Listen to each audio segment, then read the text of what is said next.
I stared at my fingers, watching them turn a terrifying shade of purple. The doctor gave me until dawn to come up with $12,000, or I would lose my hands forever. When I begged my mother for help, she just laughed, boasting that they had already dropped $60,000 on their anniversary party. But she had no idea that my quiet grandmother had just left a pawn shop with a secret that would destroy their reputation completely. My name is Liliana Ashmore, and for the entirety of my 27 years on this earth, I have defined my existence by the steadiness of my hands. In the hushed, climate-controlled sanctuary of the Oakhaven Art Conservation Institute, my hands were not merely extremities, they were time machines. They were the bridge between the present and the forgotten past, the tools that could coax a blush back onto the cheek of a Renaissance duchess or stitch together the torn canvas of a seascape battered by centuries of neglect. I lived in a world of silence and solvents, of magnifying lenses and microscopic precision, where a single millimeter of error could erase history.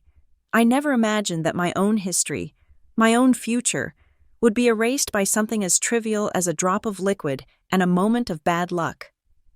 The disaster did not announce itself with a scream or an explosion. It arrived on a mundane Tuesday afternoon, disguised as routine. I was working on a portrait from the late 18th century, a moody piece depicting a merchant who had long since turned to dust. The varnish had oxidized into a stubborn, tar-like darkness that obscured the subject's eyes, and I was experimenting with a specialized, highly volatile chemical mixture to lift the grime without disturbing the delicate oil paint beneath. I remember the way the light from the north-facing window caught the dust motes dancing in the air. I remember the smell of turpentine and old linen, a scent that usually brought me comfort. And then, the bottle slipped. It was a clumsy motion, the kind of unforced error I had never made in 5 years of professional work. The glass vial did not shatter, but it tipped, splashing the corrosive solvent directly onto my right hand. The reaction was instantaneous and horrifying. The chemical ate through my nitrile glove as if it were made of sugar, fusing the latex to my skin before burrowing deeper. I did not scream immediately. There was a surreal second of silence where I just stared at the liquid fizzing against my knuckles, my brain refusing to process the data. Then, the heat bloomed, a white-hot, searing agony that felt less like a burn and more like a bite from something rabid. I rushed to the emergency wash station, kicking the pedal to flood my hand with water, but the chemical agent was insidious. It had already done its work, triggering a rapid, aggressive reaction that the doctors would later explain was compounded by a rare bacterial strain present on the antique canvas itself, which had entered through the chemical burns. By the time the ambulance arrived, my hand was no longer mine. It was a throbbing, alien object, radiating a heat that made me nauseous. The emergency room at St. Jude's was a chaotic assault on the senses, a stark contrast to the reverent quiet of the museum.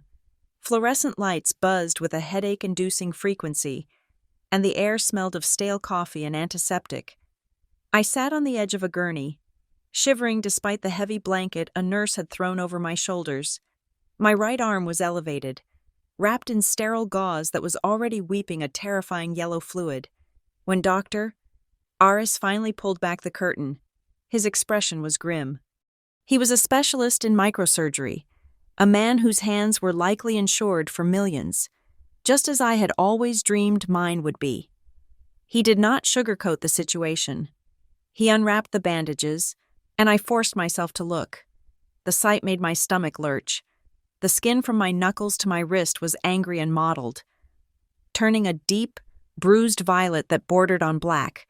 The infection was tracking up my arm with terrifying speed, red streaks visible even under the harsh hospital lighting.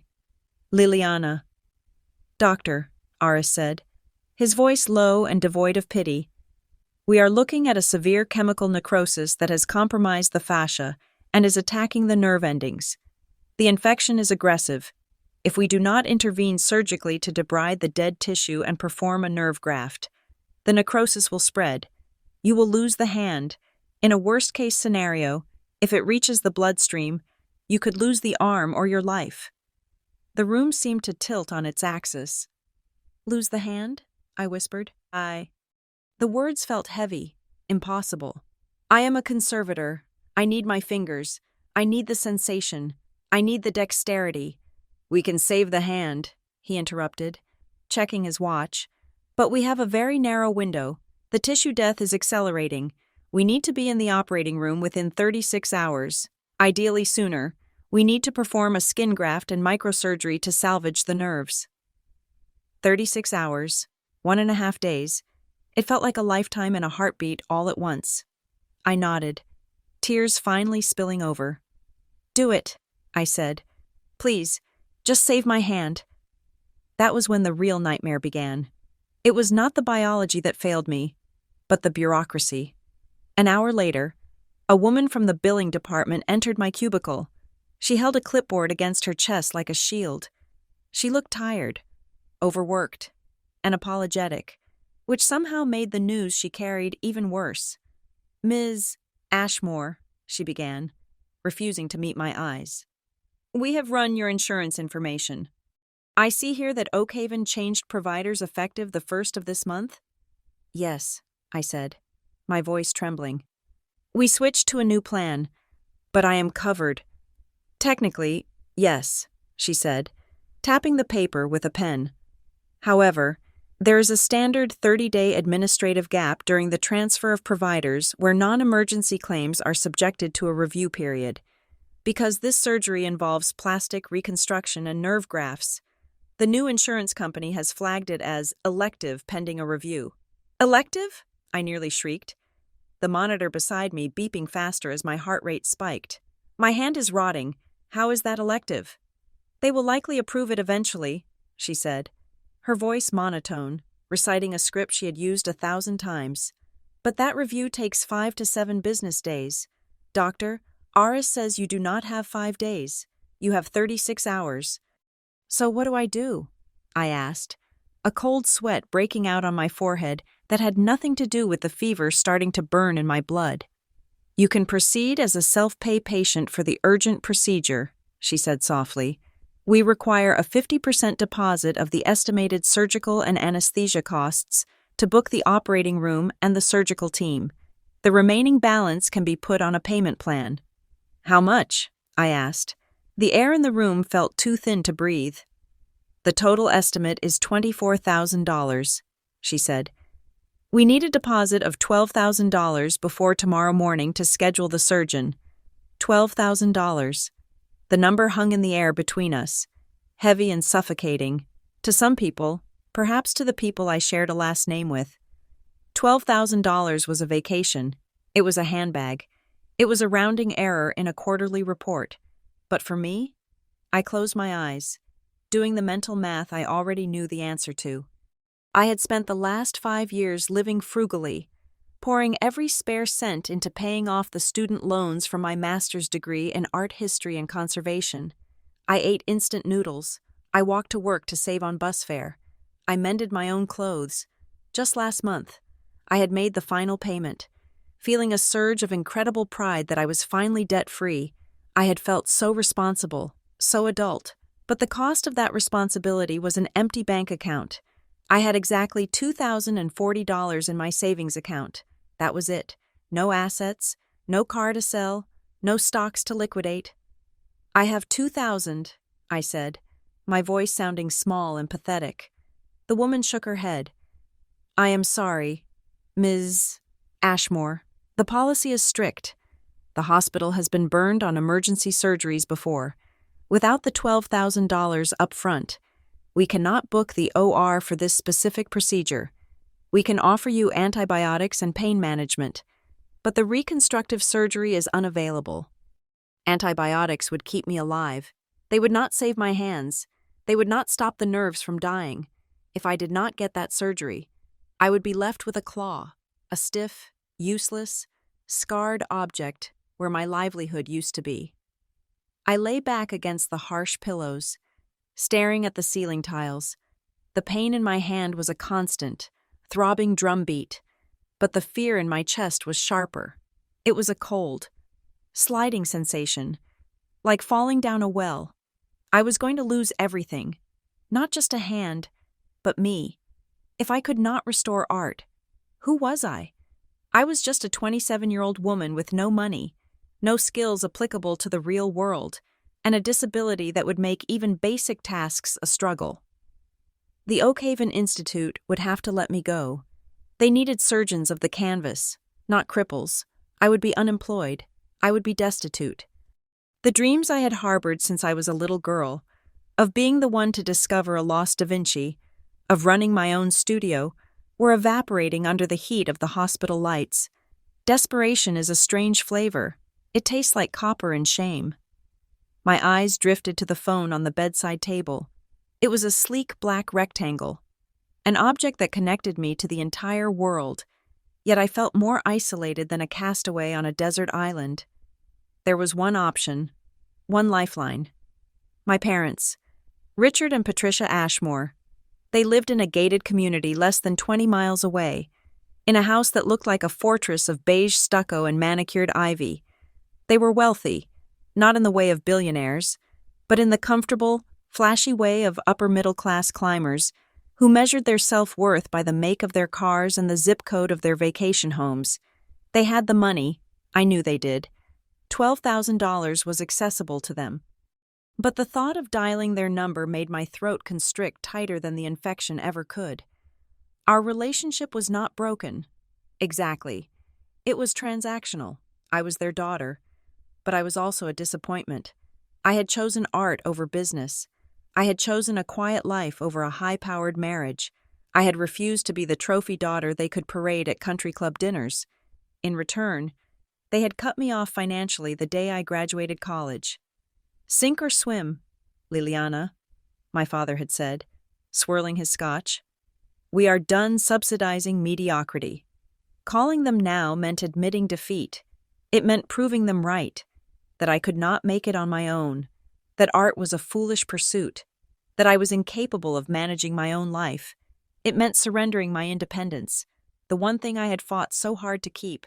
But then a fresh wave of agony rolled up my arm, making my vision blur. I looked at my fingers, my beautiful, nimble, traitorous fingers, which were now swelling against the bandages. Pride or hands, dignity or a future. The choice was not really a choice at all. It was a surrender. With trembling left fingers, I reached for the phone. The screen lit up, illuminating the dark room. I scrolled through my contacts until I found the entry labeled Mother. I hovered my thumb over the call button, my heart hammering against my ribs like a trapped bird. I took a deep breath, inhaling the scent of rubbing alcohol and fear, and pressed the icon. The ringing sound was loud in the quiet room. 1 ring, 2 rings, 3. "Please," I whispered to the empty air. "Just this once. Be parents. Just this once." The ringing tone on the line sounded painfully cheerful against the backdrop of the hospital machine measuring my pulse. It was a standard electronic trill, but to my heightened senses, it sounded like a countdown. Finally, after what felt like an eternity of anxiety, the line clicked open. "Liliana?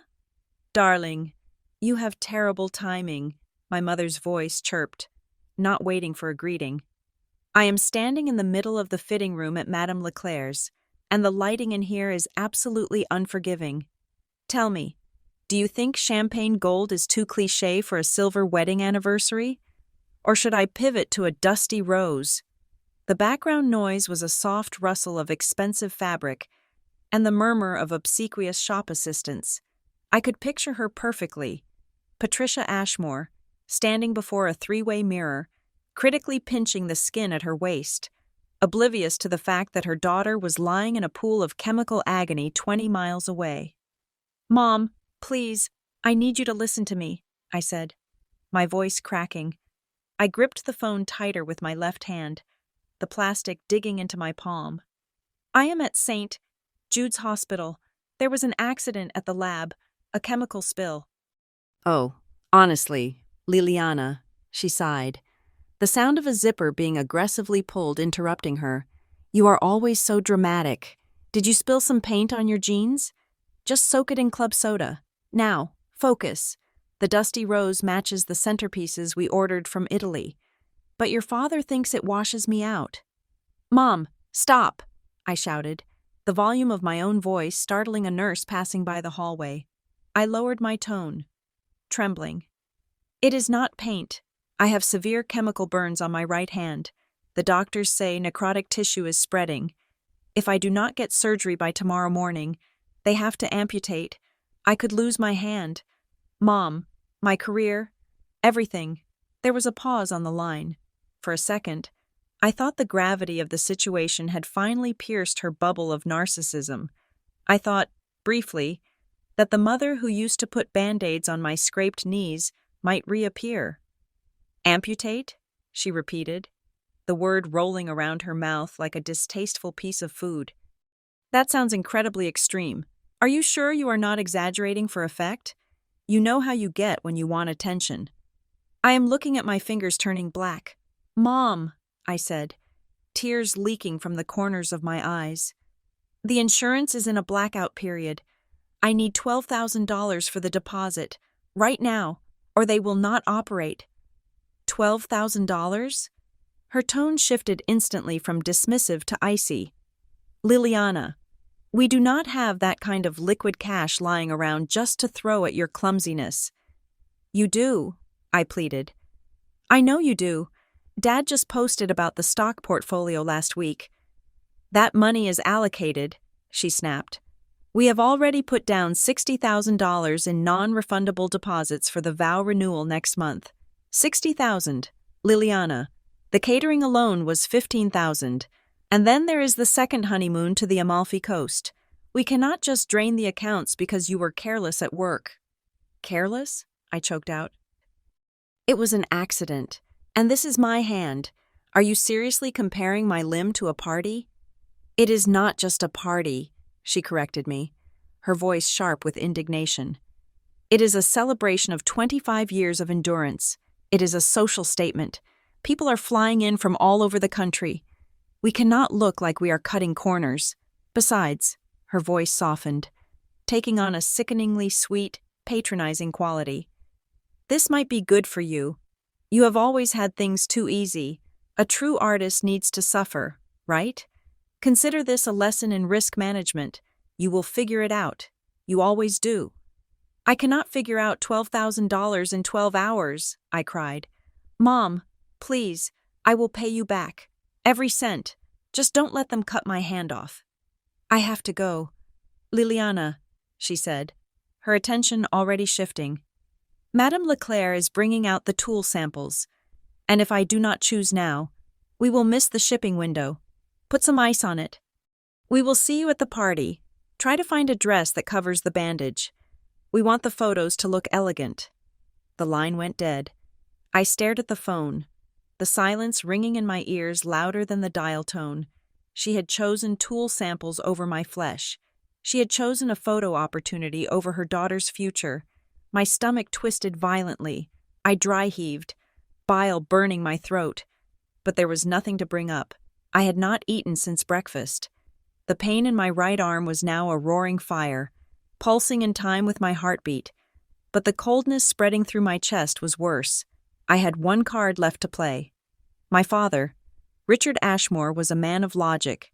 He dealt in real estate, in hard assets, in bottom lines. He was cold, yes, but he was pragmatic. Surely, he would see that preserving my ability to work was a sound investment. Surely, he would understand that a disabled daughter was a greater liability than a $12,000 loan. I dialed his number. It rang 4 times before he picked up. "Make it quick, Liliana," he barked. I could hear the whip-crack sound of a golf club striking a ball, followed by the polite applause of his playing partners. "I am on the 14th hole, and I am 3 strokes under par. Do not ruin my concentration." "Dad," I said, skipping the preamble. "I am in the hospital. I need $12,000 for emergency surgery on my hand. Mom said no. Please, it is life or death for my career." "Is it life or death for you?" he asked, his voice devoid of emotion. "What? Is the condition fatal? Will you die without the money?" "No. But I will lose my hand. I will be crippled. So it is not a medical necessity for survival, he concluded, sounding like he was negotiating a zoning permit. It is a cosmetic and occupational preference. Preference? I shouted, losing control. I am a conservator. My hands are my life. Without them, I cannot work. I cannot pay bills. I will be destitute. Then you should have had better insurance, he said flatly, or a better savings account. Look, Liliana, let me be frank with you. Your mother and I have crunched the numbers. We invested heavily in you for 18 years. Private schools, art camps, that expensive liberal arts college. That was our capital injection. At this point, you are 27. You are a fully depreciated asset. We have written off the investment. Any further money we put into you is just throwing good capital after bad. It is time you learned to stand on your own 2 feet, or 1 hand, as the case may be. How can you talk like that? I whispered, horror washing over me. I am your daughter, not a building. You are an adult, he corrected. And frankly, asking for money now is incredibly selfish. We are in a high-spending phase. The anniversary party is critical for my networking. I have potential investors coming. Mom said you spent $60,000 on the party, I said, my voice trembling with rage. You can spare $12,000. It is about liquidity. Liliana, he said, sounding bored. Cash flow is tight this month. I had to move some funds around to make a significant purchase last week, and I am not liquidating anything else until the next quarter. What purchase? I asked, the question slipping out before I could stop it. What could possibly be more important than this? I bought Julian a car, he said. The world stopped.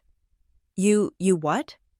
A 1965 Mustang Fastback, he said, and for the first time, there was genuine warmth and pride in his voice. Mint condition, cherry red, I dropped $45,000 on it. Julian has been meeting with some high-level clients for his startup, and he was driving that embarrassing sedan. He needed something that projects power and success. Image is everything. Liliana, you know that. A man cannot close a deal if he looks like a pauper. The car is an investment in his brand. I could not breathe. My chest felt like it was being crushed by a hydraulic press. Julian, my brother, the golden child, he needed a vintage toy to impress strangers. So my father wrote a check for $45,000 without blinking. I needed $12,000 to save the very tools of my existence, to save myself from permanent disability. And I was a depreciated asset. You bought Julian a toy, I whispered, my voice shaking so hard the words were barely audible. And you are letting me lose my hand. Do not be dramatic, he scoffed. Julian is building an empire. You are just fixing old pictures. There is a difference in potential ROI. Look, I have to put, do not call again today. You are throwing off my game. Figure it out. Liliana, that is the real world. The line clicked. I did not hang up immediately. I just held the phone against my ear, listening to the silence, letting the absolute cruelty of his words sink into my marrow. Julian needs an image. You are a bad investment. The party is critical. Your hand is elective. I slowly lowered the phone to my lap. My right hand was throbbing with a violence that made my vision swim. But the pain in my heart was a dull, heavy ache that felt permanent. I looked at the dark, swollen flesh of my fingers. They looked like they belonged to a corpse, and in a way, they did. The Liliana who believed in family, who believed that when the chips were down, blood mattered more than money, that Liliana had just died. I was not just broke. I was not just injured. I was discarded. I realized then that I was completely alone. The room felt vast and cold. The rhythmic beeping of the monitor mocked me. I curled forward, bringing my forehead to my knees, careful not to jostle my dying arm. A sob ripped through my chest, ragged and ugly. It wasn't a cry for help. It was a cry of mourning. I was mourning the parents I thought I had, and I was mourning the future I was about to lose. Outside my window, the sun was setting, casting long shadows across the room. The deadline was approaching. Dawn was coming, and with it, the end of everything I was. I closed my eyes and let the darkness settle over me, wishing I could simply fade into the sterile hospital sheets and be left there, untouched by morning. The check for Julian's car floated in my mind, written in my father's bold, arrogant handwriting, signing away my life for a piece of painted metal. The phone felt like a lead weight in my left hand, a heavy black obelisk that had only delivered poison so far. I had one number left to dial, one final strand of DNA that might, just might, possess a shred of empathy that my parents had surgically removed from their souls. Julian, my older brother, the firstborn, the heir apparent, the boy who walked on water while I drowned in the wake. I knew, logically, that calling him was an exercise in futility. Julian was a satellite that orbited the twin suns of our parents' egos. He absorbed their light, reflected their values, and in return, he was worshipped. But desperation is a powerful hallucinogen. It makes you see oases in deserts and kindness in shark eyes. I told myself that perhaps, beneath the layers of entitlement and expensive cologne, there was still the brother who once snuck me a chocolate bar when I was sent to bed without dinner. That was 20 years ago. But I clung to that memory as the only lifeline I had left. I pressed the call button. The connection was established instantly. But the first thing I heard was not his voice. It was the roar of an engine, a deep, guttural growl of raw horsepower that vibrated through the tiny speaker.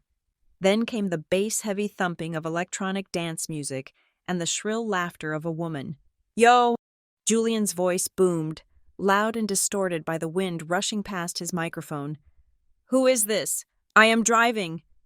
"Julian, it is me, Liliana," I said, my voice barely a whisper against the auditory assault on his end. "I need you to pull over. Please, it is an emergency." "Lils?" He sounded annoyed. The way one sounds when a telemarketer calls during dinner. The engine revved louder, a high-pitched whine of acceleration. "Look, I cannot really talk right now. I am testing out the new beast.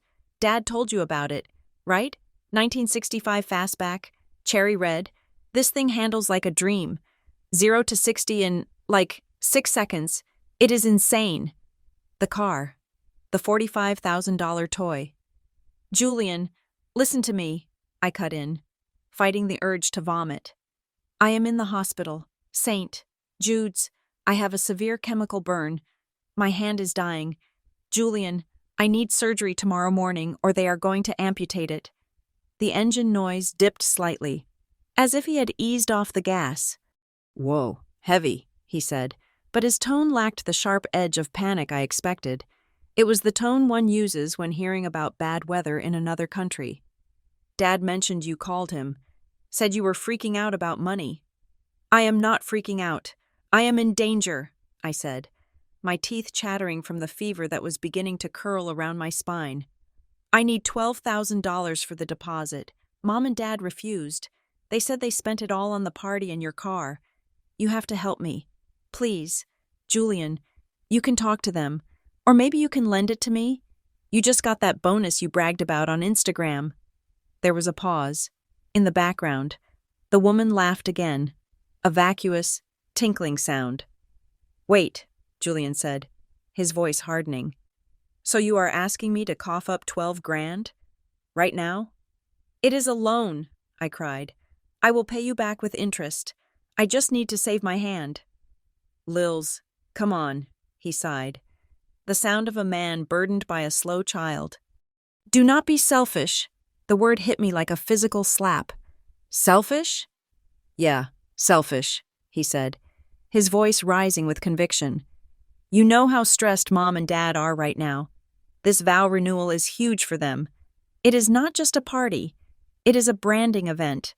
They have put months of work into curating the perfect image, and now, 2 weeks before the big day, you decide to have some dramatic medical crisis and demand cash? You are actively trying to sabotage their happiness I did not decide to burn my hand, I screamed, the injustice burning hotter than the necrosis. You are always doing this, he continued, steamrolling over my defense. You always have to be the victim. Oh, look at poor Liliana, the starving artist. Oh, look at Liliana, suffering for her craft. It is exhausting, honestly. Why can't you just get a real job with benefits like a normal person instead of playing with old paintings? If you had a corporate job, you wouldn't be begging your family to bail you out. I am begging for my life. You are begging for attention, he corrected me coldly. Dad said you are exaggerating the doctor's report to guilt-trip them. And frankly, I agree. You are probably just looking for a payout because you are jealous of the car. That is it, isn't it? You cannot stand that I am succeeding, so you have to invent a tragedy to steal the spotlight. I am lying in a hospital bed with a black arm, I sobbed, my vision blurring. Look, I have to go, Julian said dismissively. We are pulling up to the club, and the valet is waiting. Do yourself a favor. Stop harassing Mom and Dad. Let them enjoy their anniversary. If you really need money, sell some of your little art supplies or something. Grow up. Liliana. The line went dead. I dropped the phone onto the sheets. It slid down the incline of my legs, coming to rest near my feet. I did not have the strength to retrieve it. The silence that followed was absolute. It was the silence of a tomb. Selfish. The word echoed in the fever-darkened corners of my mind. It bounced off the sterile walls and burrowed into my brain. Selfish. Suddenly, the hospital room seemed to warp. The white ceiling tiles dissolved, replaced by the textured plaster of my childhood bedroom. The smell of antiseptic faded, replaced by the scent of lavender and old dust. I was 7 years old again. I was lying in my bed, my small body racked with shivers. My chest felt like it was filled with broken glass every time I inhaled.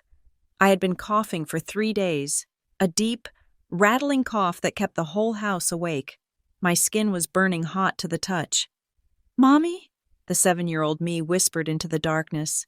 "My chest hurts." My mother stood in the doorway, silhouetted by the hall light.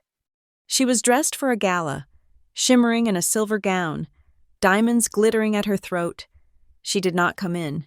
She did not place a cool hand on my forehead. "Stop whining, Liliana," she said, checking her reflection in the hallway mirror. "It is just a cold.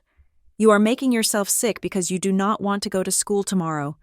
Drink some water and go back to sleep. The babysitter is downstairs if the house burns down." She left. The perfume she wore lingered like a ghost. 2 days later, I collapsed at school. It was double pneumonia. I spent a week in the hospital, alone for most of it because my parents had a golf tournament in Florida. When they finally visited, my father complained about the deductibles. The scene shifted. I was 12. Julian was 14. We were playing in the backyard. Julian tripped over a garden hose and scraped his knee on the patio stones. It was a minor abrasion, a trickle of blood no bigger than a coin. He let out a howl as if he had been shot. Within seconds, my mother was there.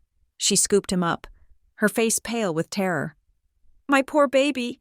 Oh, Richard, look, he is bleeding." "Get the car," my father commanded, dropping his newspaper. "We need to take him to Dr. Evans immediately. We cannot risk an infection. What if there is scarring? He has tryouts next week." They bundled him into the back seat of the Mercedes, cooing over him, promising him ice cream and a new video game if he was brave. I stood on the patio, watching them leave. I had a broken wrist at the time. I had fallen from a tree 2 hours earlier and was hiding it in my pocket because I was afraid of being yelled at for ruining my dress.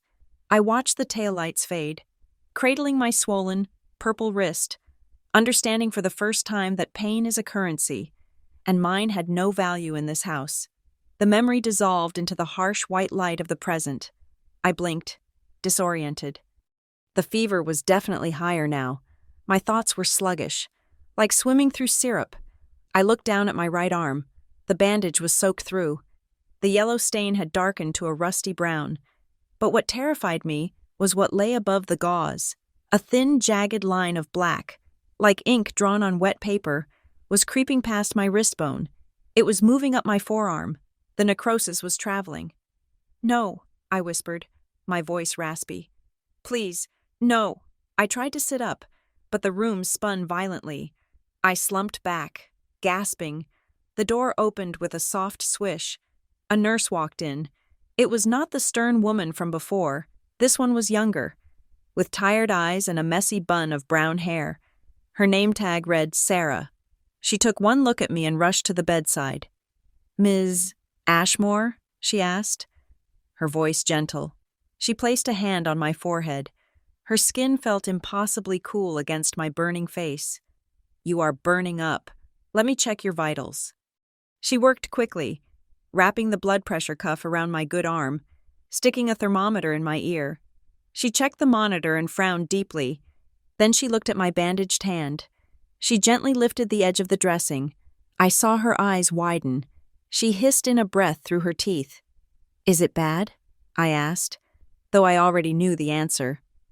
"The infection is systemic," she said quietly, pulling the sheet up to cover the site. "It is moving faster than Dr. Aris anticipated. The bacteria is releasing toxins into your bloodstream. That is why your fever is spiking." She looked at the chart at the foot of the bed, then at the empty payment status box on the digital screen. She bit her lip. "You have not secured the funds?" she asked, her voice full of a sadness that broke my heart. "My family." I choked on the words. "My family said no. They bought a car. They are having a party." Sarah's face hardened. For a moment, she looked like she wanted to punch a wall. She turned away, typing furiously on the room's computer terminal. "I am going to call the administrator on duty," she said, her voice tight. "I am going to try to classify this as immediately life-threatening. If I can get Dr. Aris to sign off that you will die within the hour without surgery, we can bypass the billing department." "Will I?" I asked. "Will I die within the hour?" She stopped typing. She looked at me, and she did not lie. "No, not within the hour. You have maybe 12 hours before the sepsis becomes irreversible. But right now, you are stable enough that the policy holds." She picked up the room phone and dialed a 4-digit extension. I watched her, my vision tunneling. "This is Sarah in room 304, she said into the receiver. "Yes, the Ashmore case. Look, the patient is septic. The necrosis is tracking past the wrist.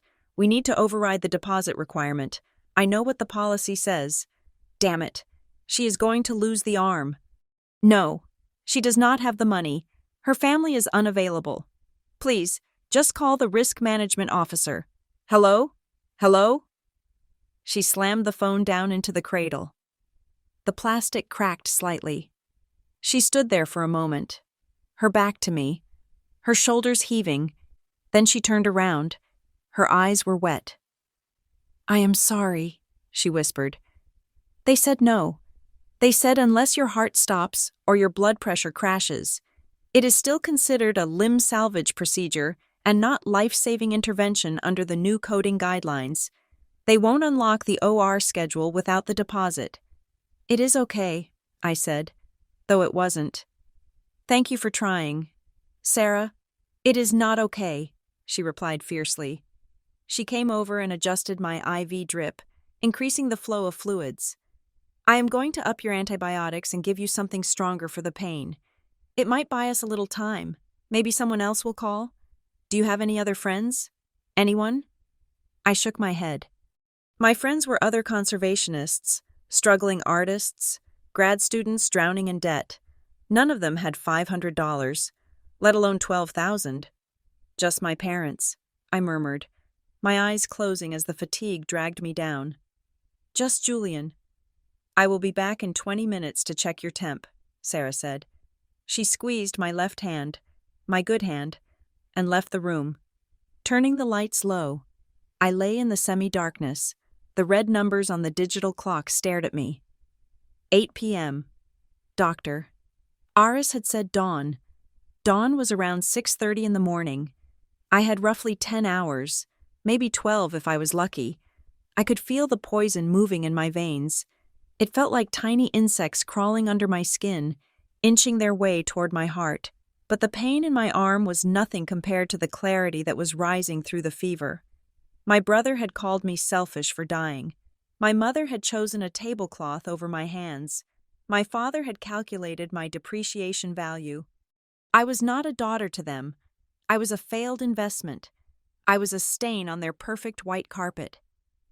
As the fever dreams began to claw at the edges of my consciousness again, I saw Julian's face.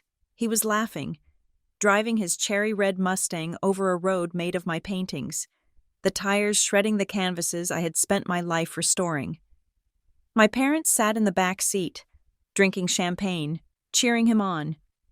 I drifted into a fitful sleep, waiting for the dawn that would take my hands, and with them, the last reason I had to exist. But I did not know that outside, in the pouring rain, a figure was stepping off a city bus, clutching a wet handbag and a fierce determination that would soon burn brighter than any fever. The heavy wooden door of my hospital room creaked open, breaking the sterile silence that had settled over the ward like a shroud. It was just past midnight. The rain outside was lashing against the glass with the ferocity of a tropical storm, blurring the city lights into weeping streaks of neon. I expected a nurse, or perhaps a doctor coming to tell me my time had run out sooner than expected. Instead, I saw a small, trembling figure standing in the threshold. It was my grandmother, Alara. She looked as if she had walked through a hurricane. Her gray coat, usually pressed and pristine, was heavy with water, dripping dark puddles onto the linoleum floor. Her silver hair, normally pinned up in a strict, elegant bun, was plastered to her forehead in wet strands. She was 75 years old, and she did not drive.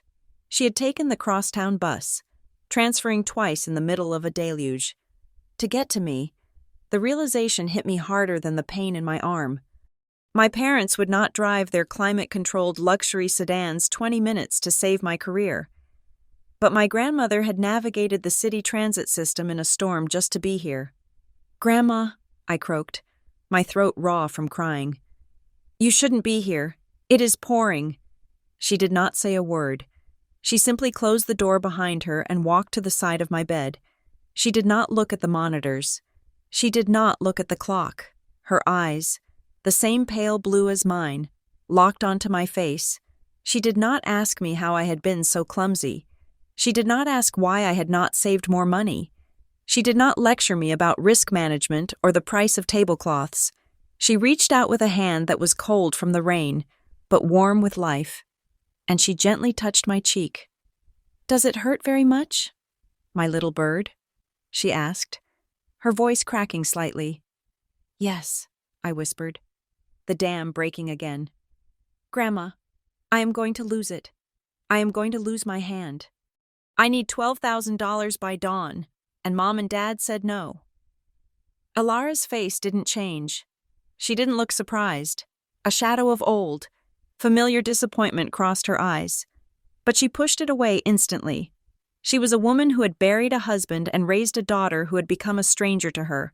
She knew how to weather storms. "We will see about that," she said firmly. She reached into her soaked handbag, a worn leather thing she had carried for as long as I could remember, and pulled out a plastic sandwich bag. Inside was a chaotic mixture of crumpled bills and rolled coins. She dumped it onto the tray table beside the bed. Then, with shaking fingers, she pulled a folded check from her pocket. "I went to the ATM near the bus stop," she said, smoothing out the bills. "The limit was $500, and here is my pension check for this month, and the emergency cash I keep in the coffee tin." I watched her count it out. Her hands, spotted with age and trembling with cold, moved with a desperate precision. 481,500, she announced. She looked at the pile. It looked like a fortune to a child, but to a surgeon, it was nothing. It was barely 10% of what I needed. "It is not enough," she whispered, the strength draining from her voice for the first time. "It is not enough. It is okay, Grandma," I said, reaching out with my good hand to cover hers. "Please, keep it. You need this for rent. You need food. Don't throw it away on a deposit they won't accept." She looked at the money, then at my blackened hand, and then out the window at the relentless rain. Her jaw tightened. The softness in her face evaporated, replaced by a look of steel that I had only seen in old photographs of her from before I was born. "Wait here," she said. She swept the money back into her bag. "Grandma, where are you going?" I asked, panic rising. "The buses stopped running. You can't go back out there." "I have something to do," she said. "You just hold on. Liliana, do not let them take you to surgery yet. Do not sign anything. Promise me." "I promise." But she was already gone. The door clicked shut, leaving me alone with the sound of the rain and the terrifying march of the clock. The next 6 hours were a blur of delirium and despair. The fever spiked again, dragging me into hallucinations where my hands were made of glass and kept shattering every time I tried to pick up a paintbrush. Nurses came in and out, checking my vitals with pitying eyes. I could hear them whispering in the hallway about the poor girl in 304 and administrative cruelty. Dawn began to break. The sky outside the window turned a bruised purple, then a sickly gray. The rain had stopped, but the world looked washed out and cold. "Doctor." Aris came in at 6 in the morning. He looked exhausted.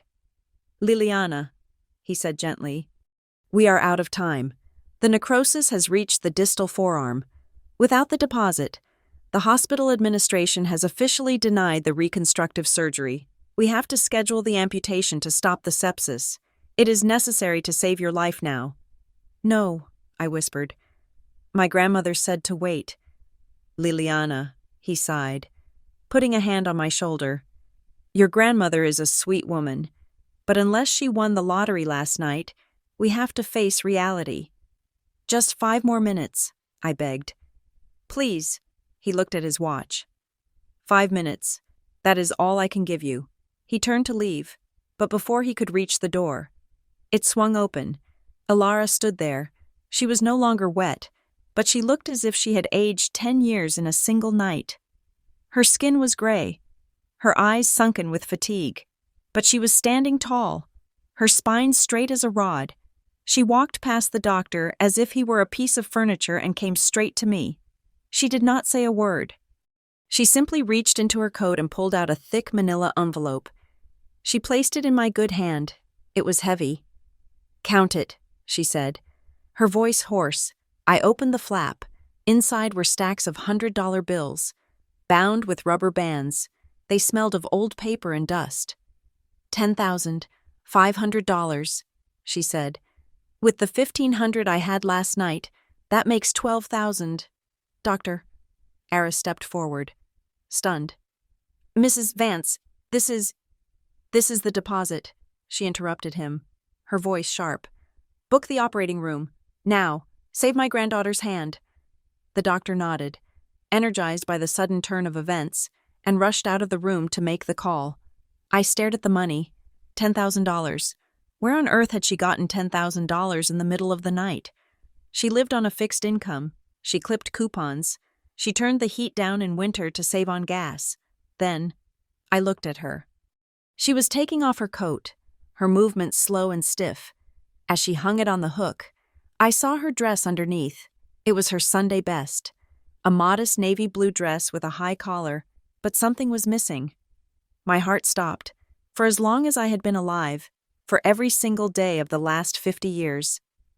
My grandmother had worn a specific brooch on her left lapel. It was an exquisite piece of art, a deep, mesmerizing emerald surrounded by a halo of flawless diamonds. Set in antique platinum, it had been a gift from my grandfather on the day they got engaged in 1970. He had spent his entire savings from 3 years of working in the mines to buy it for her. It was not just jewelry, it was him. It was their love story solidified in carbon and beryl. When he died 10 years ago, she had told me. Touching the brooch, "I will never take this off. It goes with me to the grave. It is the light of my life." The spot on her dress where the brooch had sat for half a century was empty.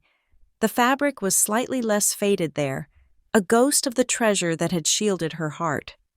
"Grandma," I whispered, the air leaving my lungs, "where is the brooch?" She froze for a microsecond, then turned to face me, smoothing her dress. "It is safe."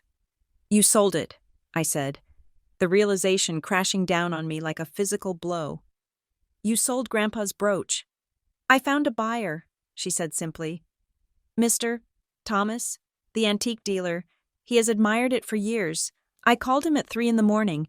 He was kind enough to meet me at his shop." "Grandma." "No," I cried, trying to push the envelope back toward her. "You cannot. You can't sell that. It is your soul. It is Grandpa. It is the one thing you have left of him. I can't take this money. It is blood money." "You will take it," she said, her voice rising. She grabbed my hand, the good one, and forced my fingers to close around the envelope. "I won't," I sobbed. "I would rather lose the hand. I can't let you give up the brooch. You said you would be buried with it." "Liliana, listen to me," she commanded, her voice fierce and trembling with an emotion I had never seen her display. She leaned in close, her eyes burning into mine. "Objects are dead things," she said, shaking me slightly. "That brooch is cold stone and metal. It does not breathe. It does not dream. It does not create beauty. But you? Your hands?" She looked at my blackened, ruined fingers with a tenderness that broke me apart. "Your hands are life," she said softly. "They are the future. Grandpa would never, ever want me to keep a piece of cold rock while his granddaughter lost her future. He would have sold it himself if he were here. Do not you dare tell me I made the wrong choice. I chose life. I chose you." "But it is all you have," I wept. "I have you," she said, brushing a tear from my cheek, "and that is worth more than all the emeralds in the world. Now stop crying. The doctor is coming back. You have a surgery to undergo, and I will be right here when you wake up." I looked at the empty spot on her chest, then at the money that would buy back my life. I realized then that my parents, with their millions, were the poorest people I knew. And my grandmother, standing there in her worn shoes with a hole in her heart where her husband used to be, was the richest. I clutched the envelope to my chest and nodded. Unable to speak, she sat down in the uncomfortable hospital chair, folded her hands in her lap, and closed her eyes, preparing to keep watch over me.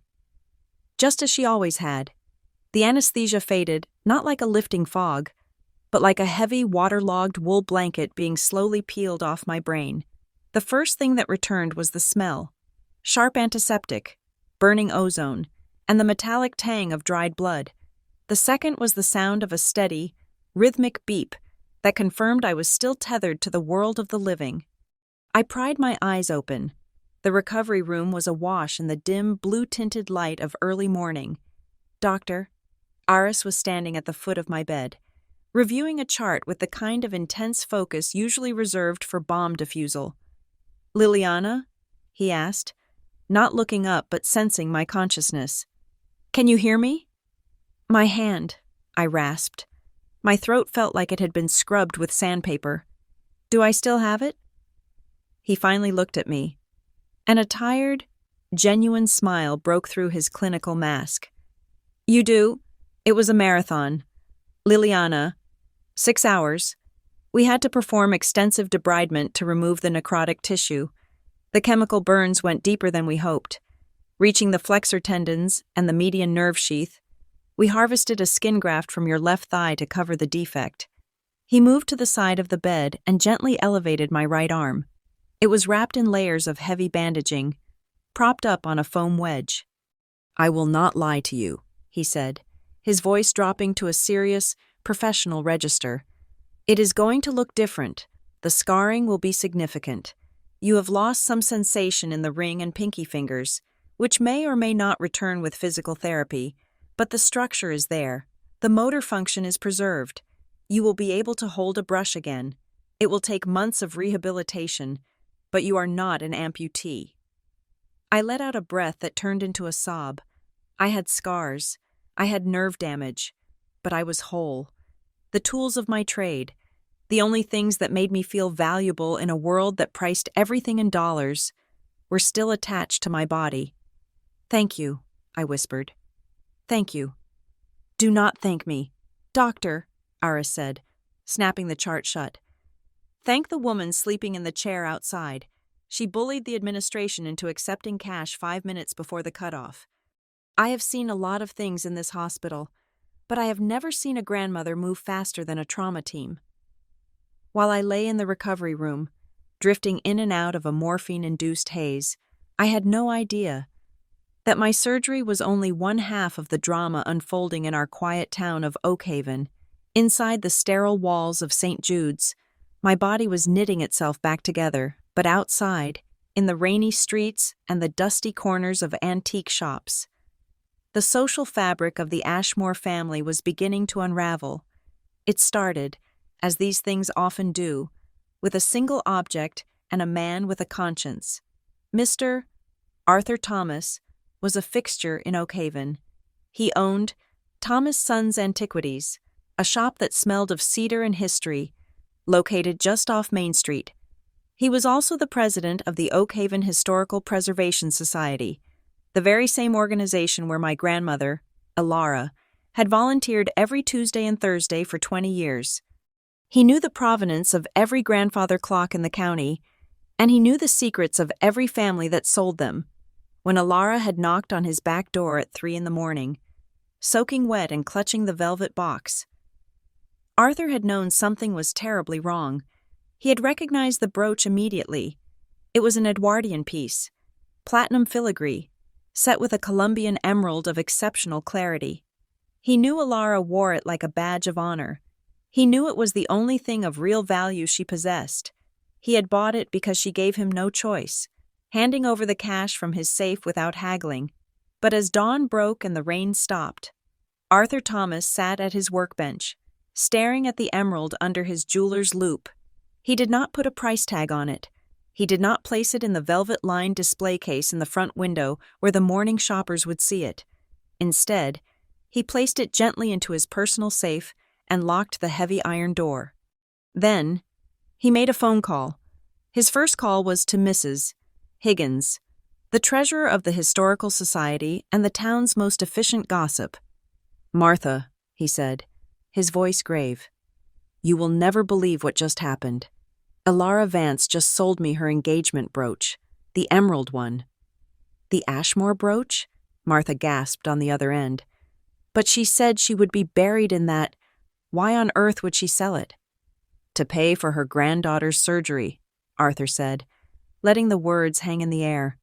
"Apparently, Liliana Ashmore is at St. Jude's with a dying arm, and her parents refused to pay the deposit." "Refused?" Martha's voice went up an octave.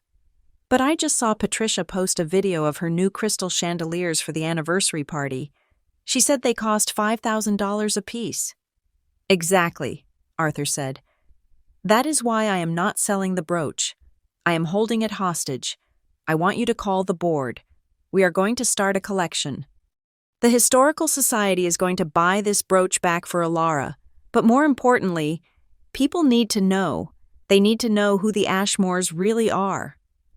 The information spread through Oakhaven with the speed and lethality of a virus. By noon, while I was being transferred to a regular room, the story had jumped from the Historical Society to the wider community. It traveled across the counters of the local bakery, whispered between clients at the hair salon, and texted between parents in the pickup line at the elementary school. Small towns are often criticized for being nosy, but they possess a fierce, protective morality. They tolerate wealth, but they despise hypocrisy. And the Ashmores had just committed the cardinal sin of small-town life. They had abandoned their own while pretending to be saints. The narrative was irresistible. On one side, you had Elara Vance, a woman who had served tea at every charity fundraiser for 2 decades, a woman who walked everywhere because she could not afford a car, selling her heart to save her grandchild. On the other side, you had Richard and Patricia Ashmore, who were currently flooding Instagram with photos of their journey to the Silver Jubilee by 2 in the afternoon. The Save the Brooch Fund had already raised $3,000. People who had never met me were chipping in $20 or $50. It wasn't just about the jewelry anymore. It was a referendum on character. However, in the ivory tower of the Ashmore estate, silence reigned. My parents were insulated by their own ego and the algorithms of social media. They lived in a curated bubble where the only comments they saw were the sycophantic praises of their employees and business partners. I later learned that my mother spent that entire day at the florist, arguing over the precise shade of cream for the roses. She posted a selfie with the florist, captioning it, "Perfection takes patience. So excited to share our love with everyone next week. Ashmore, anniversary 25 years, strong family, first." The irony was so thick it could choke a horse. In my hospital room, I was blissfully unaware of the storm brewing outside. I was focused on the throbbing pain in my leg where they had taken the skin, and the strange, heavy numbness of my hand. I asked the nurse for my phone around dinner time. I needed to see if there were any messages. Perhaps, I foolishly thought, my parents had called to check if I was still alive. Perhaps the guilt had set in. I turned the phone on. 0 missed calls. 0 text messages. I opened our family group chat. The last message was from my mother, sent 2 days ago, asking Julian if he preferred salmon or steak for the rehearsal dinner. I went to dial my mother's number, just to tell her I had survived, to tell her that her mother had done what she would not. Call failed. I frowned and tried again. Call failed. I tried my father's number. The same result. I tried texting them. The messages turned green instead of blue and failed to deliver. They had blocked me. I stared at the screen, a cold laugh bubbling up in my chest. It hurt to laugh. My ribs ached from the stress of the last 24 hours. They had not just refused to help, they had erased me. They viewed my emergency as negative energy, a potential blight on their celebratory week. To preserve their good vibes for the party, they had simply cut off the source of the distress. They assumed I would figure it out, or not. Either way, they did not want to hear about it until after the champagne had been popped. "Is everything all right, dear?" I looked up. Alara was awake. She was sitting in the corner, eating a cup of hospital jello. She looked small and frail, but her eyes were bright. "They blocked me." "Grandma?" I said, putting the phone down. "They blocked my number so I wouldn't bother them with my surgery updates." Alara stopped eating. She set the spoon down slowly. "They what?" she asked very quietly. "They are pretending I do not exist," I said. "Mom is posting photos of flowers. Dad is posting about his golf game. They do not want to know if I still have a hand." Alara stood up. She walked over to the window and looked out at the town below. The rain had cleared, leaving the streets shiny and black. "Let them post," she said, her voice trembling with a suppressed rage that frightened me more than her shouting ever could.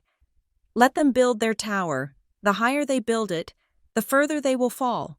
She turned back to me. "Mr. Thomas called me while you were asleep. He came by the lobby." "Mr. Thomas the antique dealer?" I asked, confused. "Did he want the money back?" "No," Alara said. A strange secretive smile touched her lips. "He wanted to tell me that the Historical Society has taken an interest in our situation. He said that there are a lot of people in this town who remember your grandfather, and there are a lot of people who are tired of watching the Ashmores pretend they are royalty." "What does that mean?" "It means," she said, walking over and smoothing the hair back from my sweaty forehead, "that you just focus on healing. You get that hand strong, because when we walk into that party in 2 weeks, we are not going as victims, we are going as witnesses." "Grandma, we can't go to that party," I said. "I have a giant bandage. I have no money, and they clearly do not want us there." "Oh, they will invite us," she predicted confidently. "They need the photo op. They need the happy family tableau for the society pages. They will send a car, they will send a dress to cover your scars, and we will say yes." "Why?" I asked. "Why would we subject ourselves to that?" "Because," Alara said, her eyes flashing with a dangerous light. Mr. Thomas told me something else. The venue they rented? The grand ballroom for the reception? It belongs to the Historical Society. Mr. Thomas holds the keys, and he has a very specific idea about how the entertainment portion of the evening should go. She patted my good hand. Rest now. Liliana, the surgery was the easy part. The reckoning is just beginning. I closed my eyes, listening to the hum of the hospital. I imagined my parents in their mansion, clinking crystal glasses, laughing about the tablecloths, completely unaware that 20 miles away, a coalition of angry historians, antique dealers, and a 75-year-old grandmother were plotting to turn their silver anniversary into a public execution of their reputation. My hand throbbed, a deep, rhythmic ache. It was a reminder of what I had almost lost, but for the first time in 2 days, I didn't feel fear. I felt a cold, hard resolve settling in my gut, hardening like the scar tissue forming under my bandages. I drifted off to sleep, dreaming of emeralds and storms. The transition from the sterile, fluorescent world of St. Jude's Hospital to the drafty, wood-paneled reality of my grandmother's house was a shock to the system. Alara lived in a small, weathered bungalow on the south side of Oak Haven, a neighborhood where the fences leaned tiredly and the grass was left to grow wild, because people were working 2 jobs instead of manicuring their lawns. It was the house my mother had grown up in, and the house she had not visited in over a decade. For the first few days, my world shrank to the size of the worn floral sofa in the living room. The air here smelled of damp wool, old books, and the rosemary tea my grandmother brewed by the gallon. It was a stark contrast to the climate-controlled mansion I had grown up in, where the air was filtered and scented with expensive diffusers. Here, when the wind blew, the windows rattled in their frames. When it rained, you could hear the rhythm on the tin roof, a sound that used to comfort me as a child, but now only reminded me of the storm my grandmother had walked through to save me. My recovery was a grueling, monotonous cycle of pain and patience. The physical therapy exercises were deceptively simple but agonizing.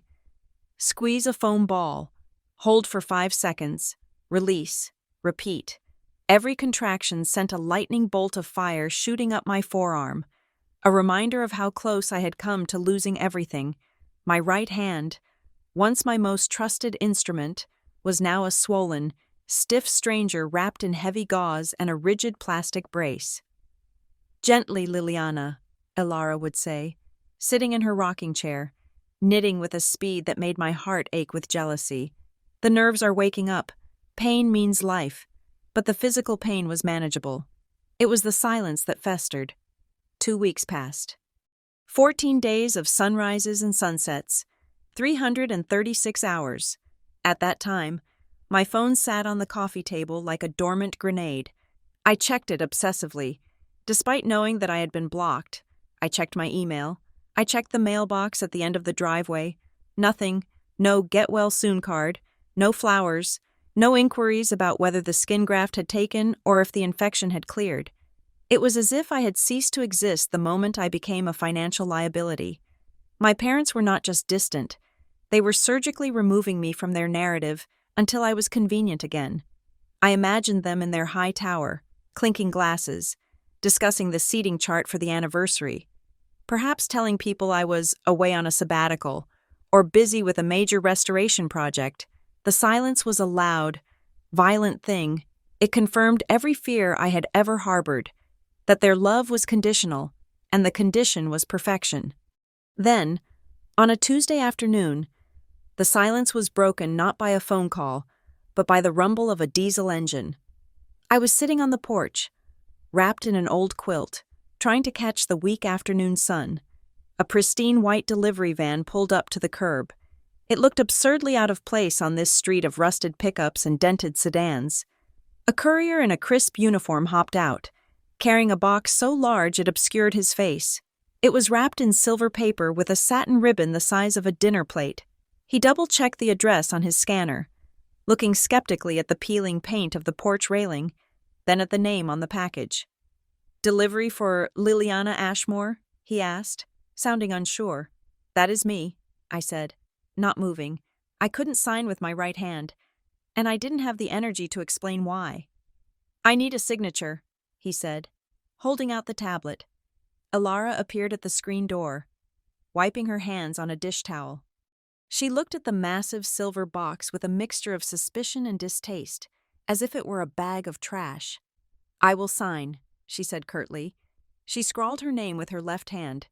She was ambidextrous, a skill she had never boasted about, and waited for the man to leave before she even touched the package. It is from the estate, she said, reading the return label. She did not say, your parents. She said, the estate, as if it were a corporate entity, which, I suppose, it was. Bring it inside, I said, feeling a sudden wave of nausea. Let's see what they want. We placed the box on the cleared dining table. The kitchen was small, and the silver packaging reflected the humble surroundings in a distorted funhouse mirror.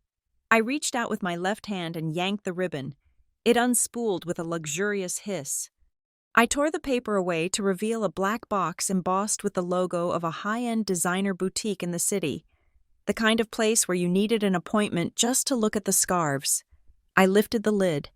Layers of tissue paper rustled.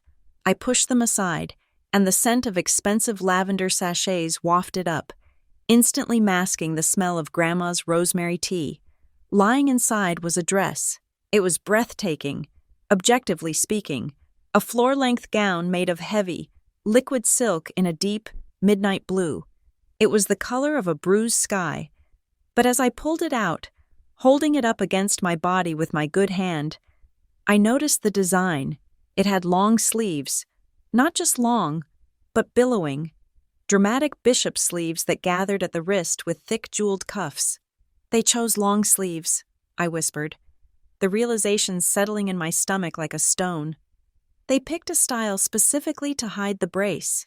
Dig deeper, Alara said, her voice flat. There is always a hook.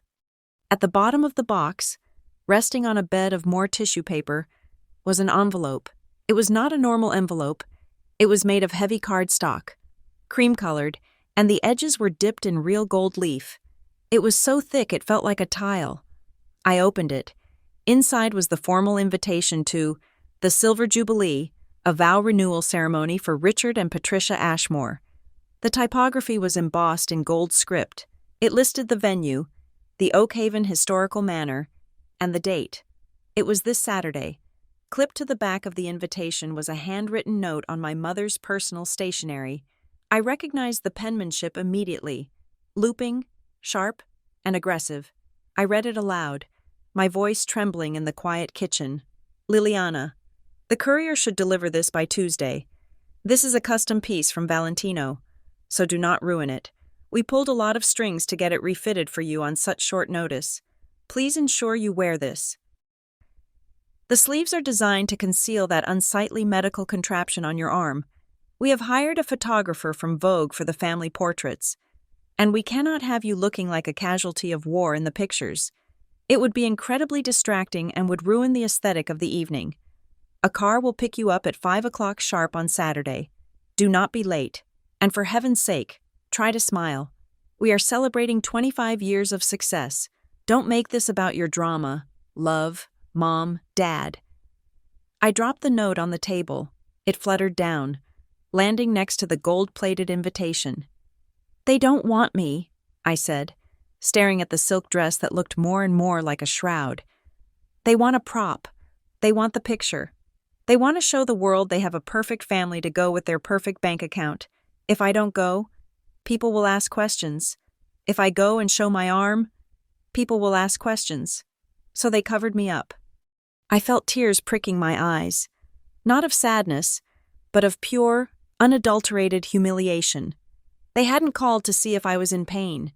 They hadn't called to see if I could feed myself. They had called a designer to make sure my injury didn't clash with their decor. Unsightly medical contraption, I repeated, looking at the bulky brace that was currently holding my tendons together. That is what my survival looks like to them. Ugly. I looked at Alara.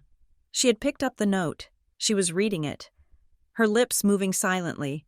I had seen my grandmother angry before.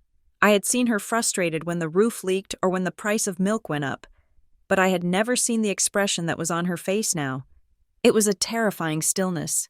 Her face, usually soft with age and kindness, had hardened into stone. Her eyes, those pale blue eyes that had cried for me in the hospital room, were now dry and cold as glacial ice. She looked at the gold-plated invitation, then at the note, then at the silk dress.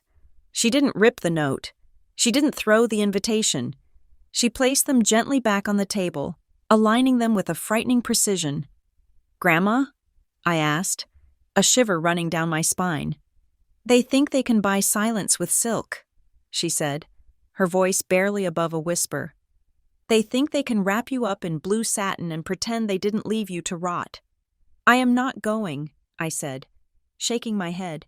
"I can't do it. I can't stand there and smile while they pretend they are the parents of the year. I will send the dress back. I will tell them I am sick." "No," Alara said. She looked up at me, and a smile slowly spread across her face. It wasn't a nice smile. It was the smile of a general who has just spotted a weakness in the enemy lines. "We are going," she declared. "What? Why?" I argued. "Grandma, look at this note. They are monsters. Why would we give them what they want?" "Because if we don't go," Alara said, walking over to the stove to turn off the kettle, "they win. If we don't go, they get to tell whatever story they want. They will tell people you were too busy, or too ungrateful, or too unstable to attend. They will spin the narrative, and everyone will believe them because they have the microphone and the champagne." She turned back to me, wiping her hands on her apron. "But if we go," she continued, "we get to write the ending of this story. They want a photo op? Fine, we will give them a photo op they will never forget." "But the dress?" I gestured to the pile of silk. "They want me to hide the arm." "Oh, you will wear the dress," Alara said, nodding. "It is a beautiful dress. It would be a shame to waste it, but we are going to make a few alterations." "Alterations?" "We are going to that party. Liliana," she said, her voice gaining strength, filling the small, drafty kitchen. "And we are going to walk right into the middle of their perfect little kingdom. We are going to eat their food, drink their wine, and when the moment is right, we are going to show them exactly what true value looks like." She walked over to the table and picked up the gold-plated invitation. She ran her thumb over the embossed letters of her daughter's name. "They forgot something," Alara murmured. "They forgot that before I was a poor widow, and before I was a grandmother, I was a mother, and nobody hurts my child, or my grandchild, and gets away with it, not even my own daughter." She looked at me, and the fire in her eyes was so intense I almost looked away. "Get your rest, Liliana," she commanded. "Tomorrow, you have physical therapy, and I have a meeting with Mr. Thomas. We have 3 days to prepare, and believe me, by the time Saturday night is over, that gold plating is going to peel right off." I looked at the dress, shimmering in the dim light. Suddenly, it didn't look like a costume anymore. It looked like armor. "Okay," I whispered, feeling a strange surge of adrenaline mixing with my fear. "We go." Alara nodded once, satisfied. She went back to her knitting, the click-clack of her needles sounding like the ticking of a clock counting down to an explosion. Outside, the wind howled around the corners of the little house, but inside, the air was still and heavy with the promise of retribution. On Thursday afternoon, 3 days before the Silver Jubilee was set to commence, my phone buzzed. It was not a blocked number this time. It was a local landline, the area code familiar and comforting. "Miss Ashmore," a deep, gravelly voice said when I answered. "This is Arthur Thomas, from the antique shop. I believe your grandmother mentioned that we are acquainted." "Yes, Mr. Thomas," I said, my heart skipping a beat. I looked over at Alara, who was calmly folding laundry on the sofa. She didn't look up, but I saw a small, knowing smile tug at the corner of her mouth. "I have some business to discuss with you. Liliana," he continued, business that pertains to a certain emerald brooch, and the future of your rehabilitation. Could you and Alara come down to the shop? I will close early. We need privacy." The way he said it, "we need privacy," sent a shiver down my spine. It didn't sound like a shopkeeper asking a customer to pick up an order. It sounded like a general summoning his lieutenants to the war room. Alara helped me into my coat, being careful with my brace, and we took a taxi to Main Street. The rain had finally stopped, leaving the town scrubbed clean and raw under a pale gray sky. Thomas Sons Antiquities was a narrow two-story building sandwiched between a bakery and a law firm. The windows were filled with dusty globes, brass telescopes, and oil paintings of people who had been dead for 2 centuries. Mr. Thomas met us at the door. He was a tall man in his late 60s, with a shock of white hair and eyes that were sharp and assessing behind wire-rimmed glasses. He flipped the sign in the window to closed, locked the deadbolt with a heavy thud, and gestured for us to follow him. We walked past aisles of ticking grandfather clocks and cabinets filled with porcelain figurines, moving deeper into the shop until we reached a heavy oak door at the back. He opened it to reveal a small, cluttered office that smelled of beeswax, old paper, and pipe tobacco. "Sit," he said, pointing to 2 leather armchairs. He went to his desk and opened a large, bound ledger. He spun it around so we could see the columns of numbers written in neat, fountain pen script. "I will get straight to the point," Arthur said, leaning back in his creaky chair. "When Alara came to me that night, I bought the brooch because I knew she wouldn't take a loan. But the moment she left, I called the board of the Oak Haven Historical Preservation Society." He tapped the ledger with a long finger. "We have 500 members in this town. Liliana. Most of them are retired teachers, librarians, small business owners, people who have known your grandmother since she was a girl, people who remember your grandfather, Henry, and how he used to fix everyone's fences for free after the storm of '98. He looked me in the eye. "When they heard that Henry's engagement gift had been sold to pay for a surgery that your parents, the wealthiest couple in the county, refused to cover. Well, let's just say the response was spirited." He pushed a piece of paper across the desk. It was a bank deposit slip. "We passed the hat around," Arthur said.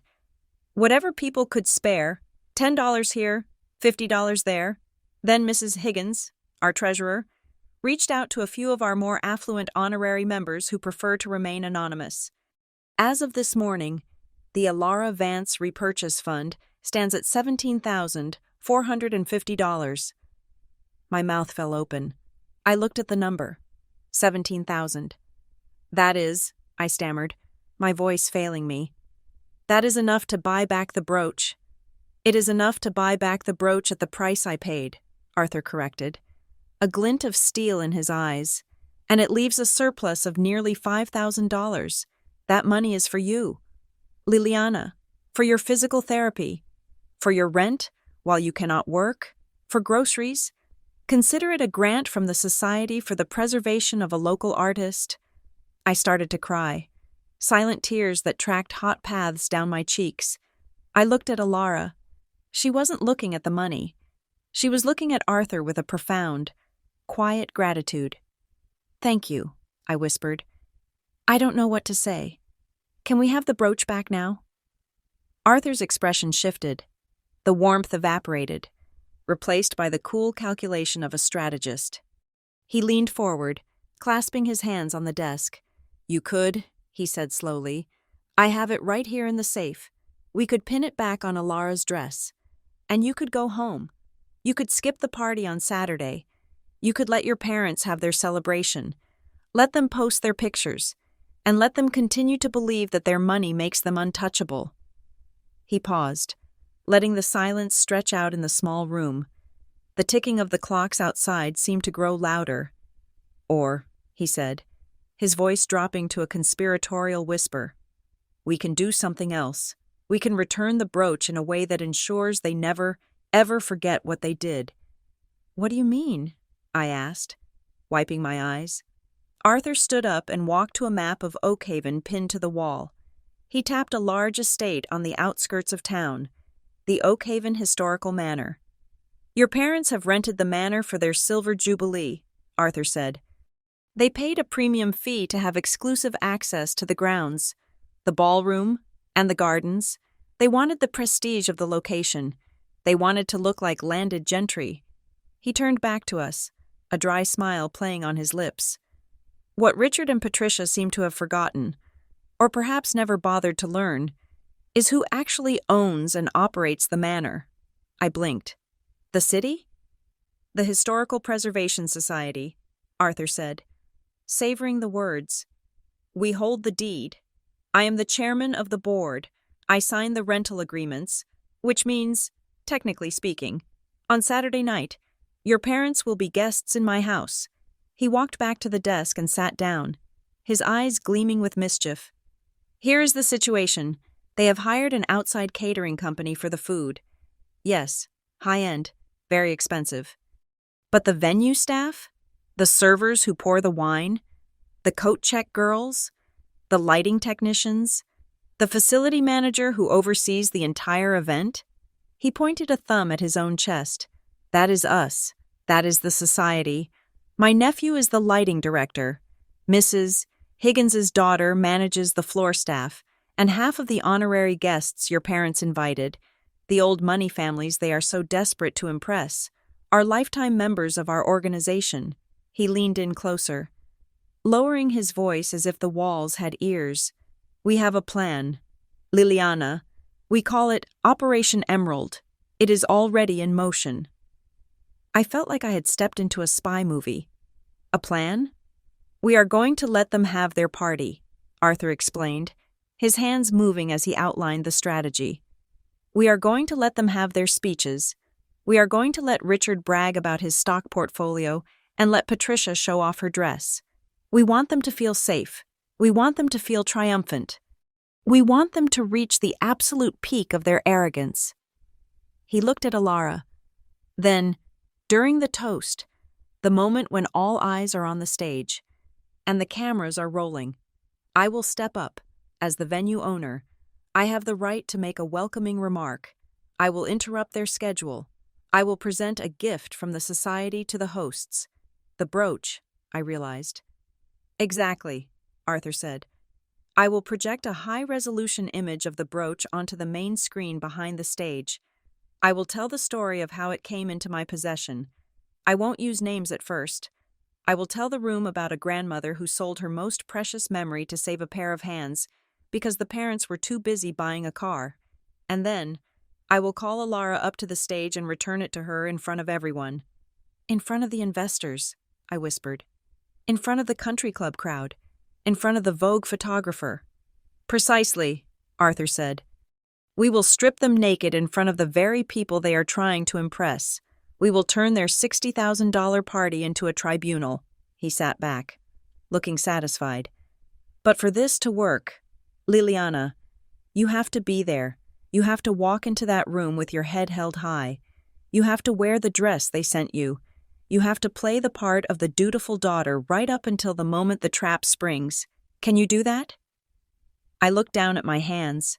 My left hand was clenched in a fist. My right hand, encased in the brace, felt heavy and useless. Panic began to rise in my chest. I was a restorative artist. I worked in silence. I fixed things that were broken. I didn't break things. I hated conflict.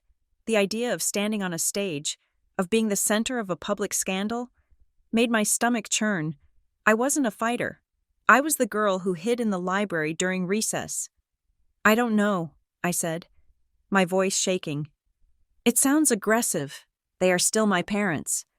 If we do this, there is no going back. It will destroy our relationship forever.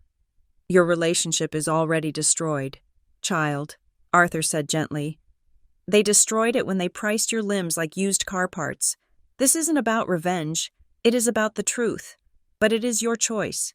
If you want to take the brooch now and go home, I will open the safe. I hesitated. The fear of confrontation was a physical weight. Pressing down on my lungs, I wanted to run away. I wanted to take the brooch, go back to the bungalow, and pretend none of this had happened. Then, out of the corner of my eye, I saw movement. Alara was sitting perfectly still, her posture rigid, but her right hand had drifted up to her chest. Her fingers were tracing the empty spot on her coat lapel, where the emerald brooch used to be. She was rubbing the fabric, a subconscious, soothing motion, like someone touching a phantom limb. She looked so small in that big leather chair. She looked like she had lost a piece of herself and was trying to hold the rest together by sheer force of will. She had walked through a storm for me. She had given up the physical embodiment of her husband's love for me. She was ready to walk into a lion's den of socialites just to hold my hand, and I was afraid of a little awkwardness. Something inside me snapped. It was the sound of the scared little girl finally growing up. I looked at the empty spot on her chest. And then I looked at my own bandaged arm. My parents had tried to hide my injury. They wanted to hide her sacrifice.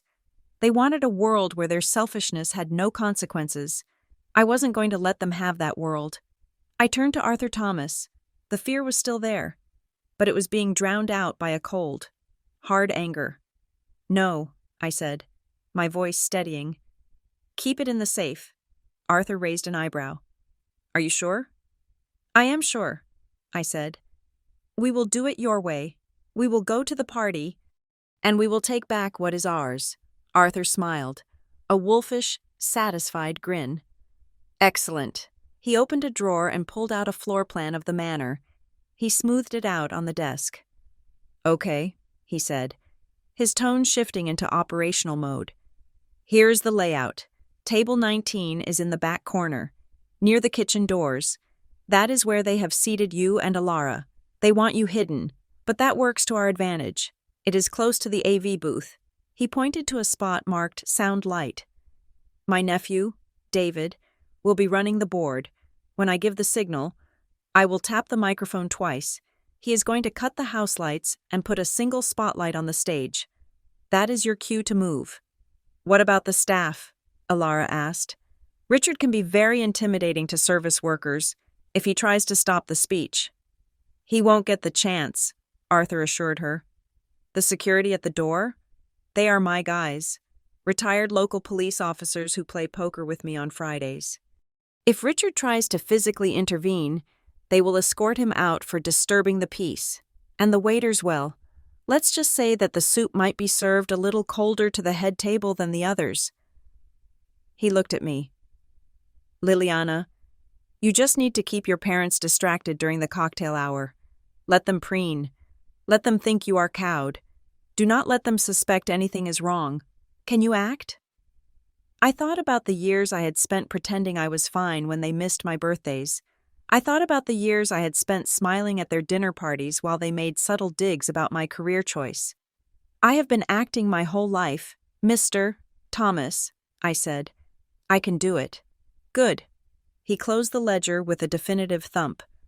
"Saturday night is not going to be a silver jubilee," Arthur Thomas said, standing up and offering his hand to Alara, then to me. "It is going to be a revolution." We shook hands. His grip was firm and dry. As we walked out of the shop, the sun was beginning to set, casting long, sharp shadows down Main Street. I looked at the familiar storefronts, the bakery, the post office, the pharmacy. They looked different now. They weren't just buildings. They were part of a network, a community that had quietly, secretly rallied around us. My parents had their money. They had their imported flowers and their designer dresses. They had their image, but we had the town. We had the truth, and we had a plan. I took Alara's arm as we walked to the bus stop. She was still rubbing the empty spot on her coat, but her step was lighter. "Are you nervous, Grandma?" I asked. She looked at me, and for the first time in weeks, she laughed. It was a dry, raspy sound. "Nervous?" she said. "Liliana, I have survived poverty, widowhood, and raising your mother. A dinner party doesn't scare me. I just hope the food is good. I intend to eat a very expensive meal before we burn the house down." The black town car my parents had sent to retrieve us smelled of synthetic pine and cold leather. It was a silent ride.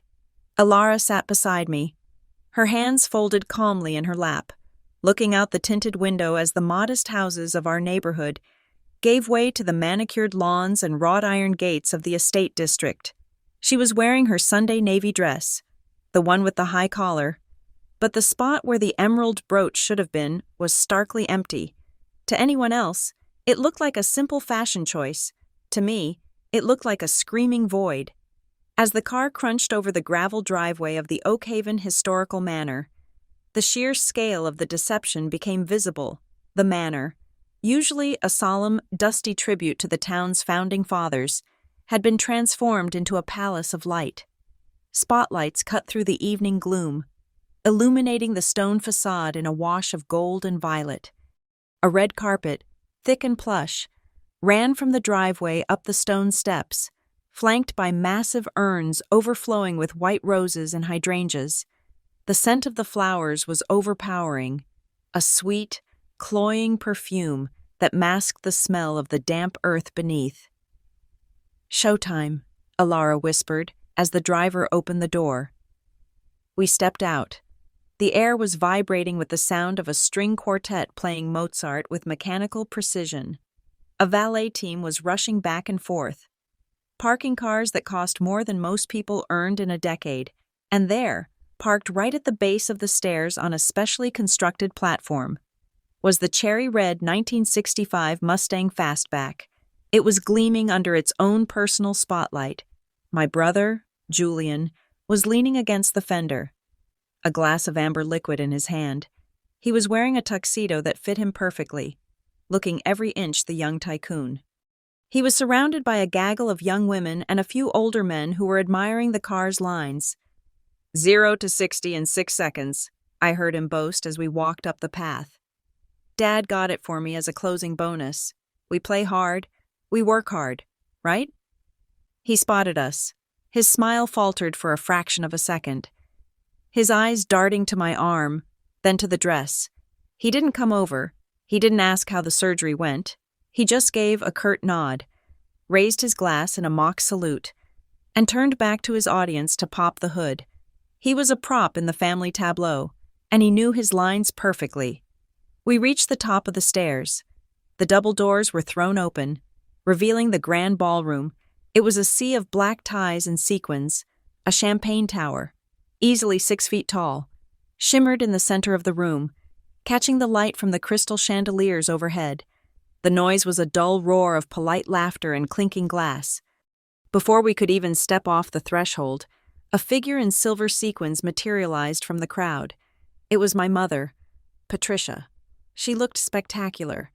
I had to admit, her gown was a masterpiece of beadwork, hugging her figure and trailing behind her in a shimmering pool. Her hair was swept up in an elaborate chignon, secured with diamond pins, but her eyes were not the eyes of a hostess greeting her family. They were the eyes of a stage manager dealing with a problematic prop. "You are here," she said, her voice tight. She didn't hug me. Instead, her hands darted out and grabbed my right arm. I flinched. The movement jostled the plastic brace hidden beneath the heavy silk of the bishop's sleeve.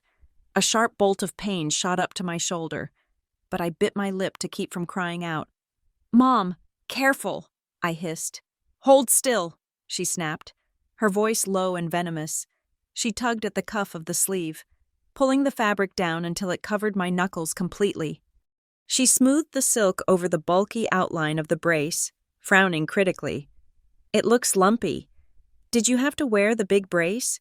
Couldn't you have taken it off for a few hours?" "It is holding my tendons together." "Mom," I said, my voice cold. "If I take it off, my hand falls apart." "Fine, fine," she waved her hand dismissively, as if I were complaining about a hangnail. "Just keep your arm down at your side. Do not gesture with it. And for heaven's sake, do not go around telling people some sob story about an infection. We are here to celebrate, not to depress everyone. If anyone asks, you have a mild sprain from tennis. Do you understand?" "Tennis," I repeated flatly. "I don't play tennis." "Liliana, please," she hissed, her eyes darting around to see if anyone was watching. "Just play the part. We have investors from the city here. Dad is trying to close a deal for the waterfront development. Do not embarrass us." She finally looked at Alara. Her expression shifted from annoyance to a sort of pitying condescension. "Mother," she said, "I see you wore the old navy dress. I thought I sent you a catalog for something new.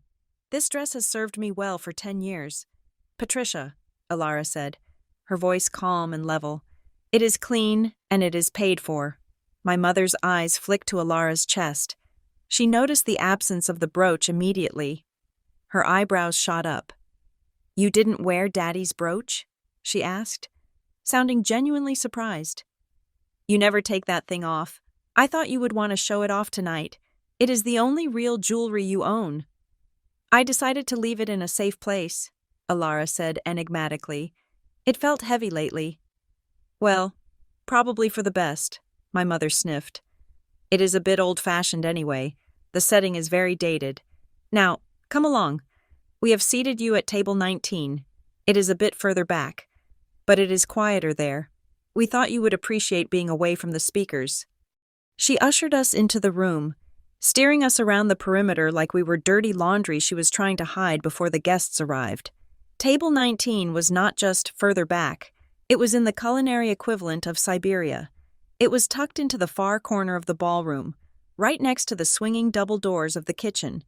Every time a waiter burst through with a tray of hors d'oeuvres, a blast of hot air and the smell of roasting garlic hit us.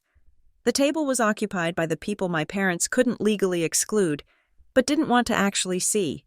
Great Aunt Marge, who was deaf in one ear, a cousin from the Midwest who sold insurance, and a few neighbors from their old life before they got rich.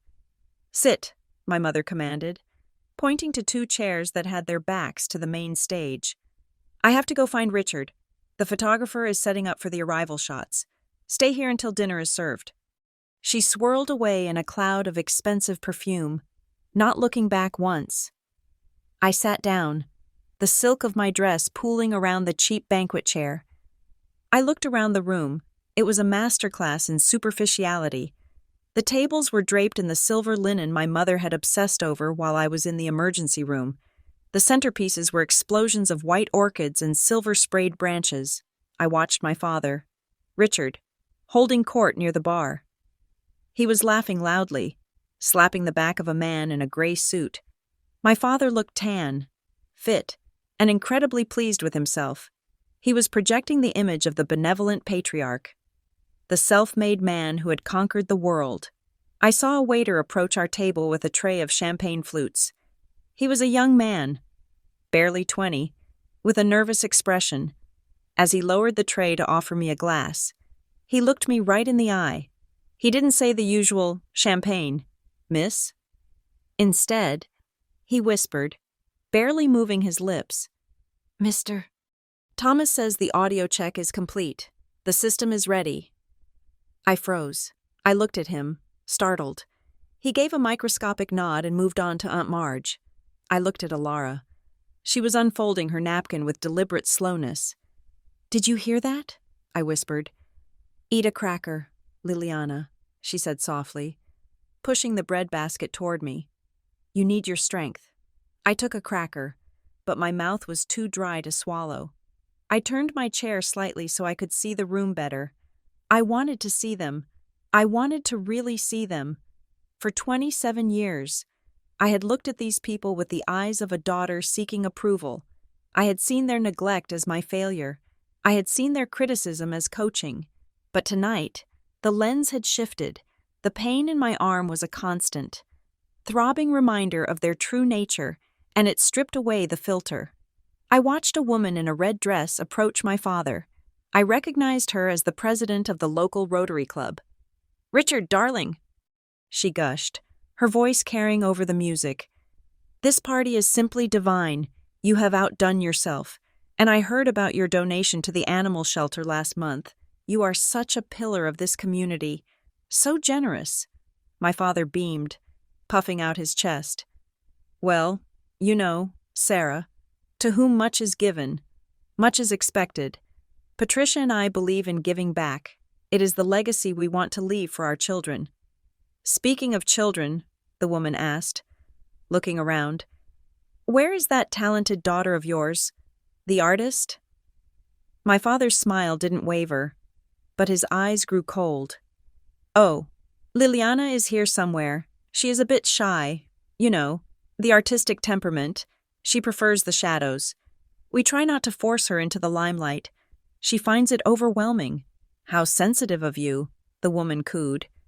You are such good parents to let her be herself. I felt the bile rise in my throat. Sensitive.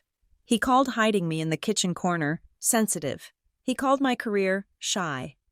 He was rewriting reality in real time, and everyone was buying the paperback edition. They are actors, I whispered to myself. The realization washed over me. Cold and clarifying, they weren't my parents. They were performers. This entire evening, this $60,000 extravaganza, was nothing more than a stage set. The guests were the audience. Julian was the supporting actor, and I was the extra who had been cut from the final edit but refused to leave the set. I looked at the people laughing and drinking.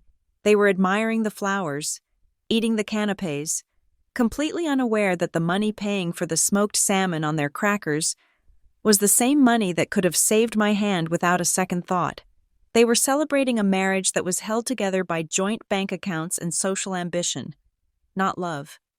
My mother floated past our table again, dragging the photographer from Vogue behind her. And this is the original architectural wing, she was saying, gesturing vaguely toward the ceiling. We chose this venue because we feel such a deep connection to the history of Oakhaven. She didn't look at table 19. She didn't introduce her mother or her daughter. We were furniture. We were less than furniture. We were stains on the upholstery that she hoped the lighting would hide. The photographer snapped away, the flash blindingly bright. Beautiful. Patricia, the photographer said. Now, can we get a shot of the happy couple on the stage before dinner? The lighting is perfect. Of course, my mother trilled. Richard, come, darling. It is time for the welcome toast. The music softened. The lights dimmed slightly, creating a golden glow around the main stage. My parents ascended the stairs, hand in hand, looking like royalty. Richard adjusted his tuxedo. Patricia smoothed her skirt. They stood behind the podium, smiling out at the sea of faces. The room fell silent. 300 people turned their faces toward the light. Welcome, everyone, my father's voice boomed through the speakers, rich and confident. Welcome to our celebration of love, endurance, and family. I gripped the edge of the table with my left hand. My knuckles turned white. Family, Elara murmured beside me. She wasn't looking at the stage. She was looking at the untouched glass of wine in front of her. He has a lot of nerve using that word. Are we really going to do this? I asked, my heart hammering against my ribs like a trapped bird. The reality of the plan was suddenly terrifying. These people were powerful. They were beloved. We were nobodies in the corner. Elara turned to me. Her eyes were hard. Look at your hand. Liliana, she commanded. I looked down at the blue silk sleeve, the bulky, ugly shape of the brace beneath it. I felt the ache in my bones where the drill had gone in. He bought a car, she reminded me. He bought a car, and you almost lost your hand. Do not let the flowers fool you. Do not let the music fool you. They are wolves in silk. And tonight, the sheep bite back. I took a deep breath. The smell of the roasting garlic from the kitchen mixed with the expensive perfume in the room, creating a nauseating blend. I looked at my father on the stage, smiling his fake smile, telling his fake stories. The fear evaporated. It was replaced by a cold, sharp clarity. I am ready, I said. Just then, the heavy double doors of the kitchen swung open behind us. A line of waiters marched out, carrying trays of the first course. But as the lead waiter passed our table, the same young man from before, he didn't just walk by. He stumbled slightly, bumping the back of my chair. 2 minutes, he whispered as he steadied himself. Mr. Thomas is moving to the microphone. I looked across the room. In the shadows near the AV booth, I saw a tall figure with white hair moving silently through the dark. Arthur Thomas was getting into position, The play was about to end, the reality show was about to begin, and my parents, standing in their spotlight, had no idea that the script had been rewritten. The applause that followed my father's opening remarks was polite, rhythmic, and hollow. It washed over the room like a tide of static. Richard Ashmore stood behind the podium, gripping the sides with his manicured hands, basking in the adoration of 300 guests who had eaten his shrimp and drunk his wine. He looked the picture of the benevolent patriarch, his silver hair catching the light, his smile practiced and warm. "Thank you," he said, his voice dropping to a register that suggested deep, emotional vulnerability. "Thank you all. You know, when Patricia and I started this journey 25 years ago, we had nothing but a dream and a basement apartment. We built this life, this family, brick by brick, and the mortar that holds it all together? Sacrifice. That is the word. Sacrifice." He paused for effect, looking out at the audience with misty eyes. "We learned early on that to build a legacy, you have to be willing to give up the things you want in the moment for the greater good of the future. We have made hard choices. We have tightened our belts. We have always put family first, because at the end of the day, money is just paper. But blood is the iron in our veins." Beside me, Alara made a sound that was half gasp, half snort. Her hand gripped her empty lapel so hard her knuckles turned white. "The iron in our veins," she whispered, her voice shaking with fury. "He wouldn't know the price of iron if it hit him in the face." "And that is why," my father continued, gesturing to my mother who stood beside him, looking radiant and dewy-eyed, "we decided to renew our vows here, surrounded by the people who matter most, to reaffirm that commitment to selfless love, to remind our children, Julian and Liliana, that true wealth is the ability to care for one another when the storm comes." The hypocrisy was so thick, it felt like a physical weight in the room. Sucking the oxygen out of the air, I felt bile rise in my throat. I wanted to stand up and scream. I wanted to flip table 19 over, but I stayed frozen, my hand throbbing inside its silk prison. "And now," Richard said, raising his glass, "I would like to propose a toast to—" Clang, clang. The sound was sharp and dissonant, cutting through the smooth baritone of my father's speech. It was the sound of a finger tapping explicitly against a live microphone. The room went silent. Richard stopped mid-sentence, looking confused. He tapped his own microphone, thinking it was a glitch, but the sound hadn't come from the podium. It had come from the side of the stage, from the shadows near the AV booth. A figure stepped into the pool of light. It was Arthur Thomas. He was wearing an old-fashioned tuxedo that looked like it had seen better decades, but he wore it with the dignity of a king. He held a wireless microphone in his hand. "Forgive the interruption, Richard," Arthur said. His voice was not loud, but it had a gravelly resonance that reached every corner of the ballroom. "But as the president of the Historical Society and the host of this venue, I have a small addition to the program, a surprise, if you will." My father's smile faltered. He looked at my mother, who looked equally baffled. This was not on the run-of-show document she had laminated and distributed to the staff. "Arthur," my father said, trying to maintain his jovial persona but his eyes darting to security. "We are in the middle of a toast, old man. Perhaps we can do this later?" "I am afraid it cannot wait," Arthur said pleasantly. He didn't move toward the security guards. He moved toward the center of the stage. "You see, Richard, you spoke so movingly about sacrifice, about family, about the iron in our veins. It inspired me. It reminded me of a story that I think this room needs to hear, a story about a very specific object." Arthur raised his left hand and snapped his fingers. Instantly, the crystal chandeliers overhead dimmed to near blackness. The room gasped. The only light came from the massive projection screen behind my parents, a screen that had been displaying a slideshow of their vacation photos just moments before. Now, the screen flickered and changed. A single, high-definition image appeared. It was 10 feet tall. It was the brooch. The emerald glowed like a green sun, its facets capturing the light in a mesmerizing dance. The halo of diamonds sparkled with a fire that looked almost alive, even projected on a screen. Its quality was undeniable. It was a masterpiece of Edwardian jewelry, a relic of a time when things were made to last forever. A collective "ooh" rippled through the crowd. The women in the front row leaned forward. The collectors in the room adjusted their glasses. "My God," someone whispered near us. "Is that the Ashmore emerald?" On stage, my mother went pale. Her hand flew to her throat.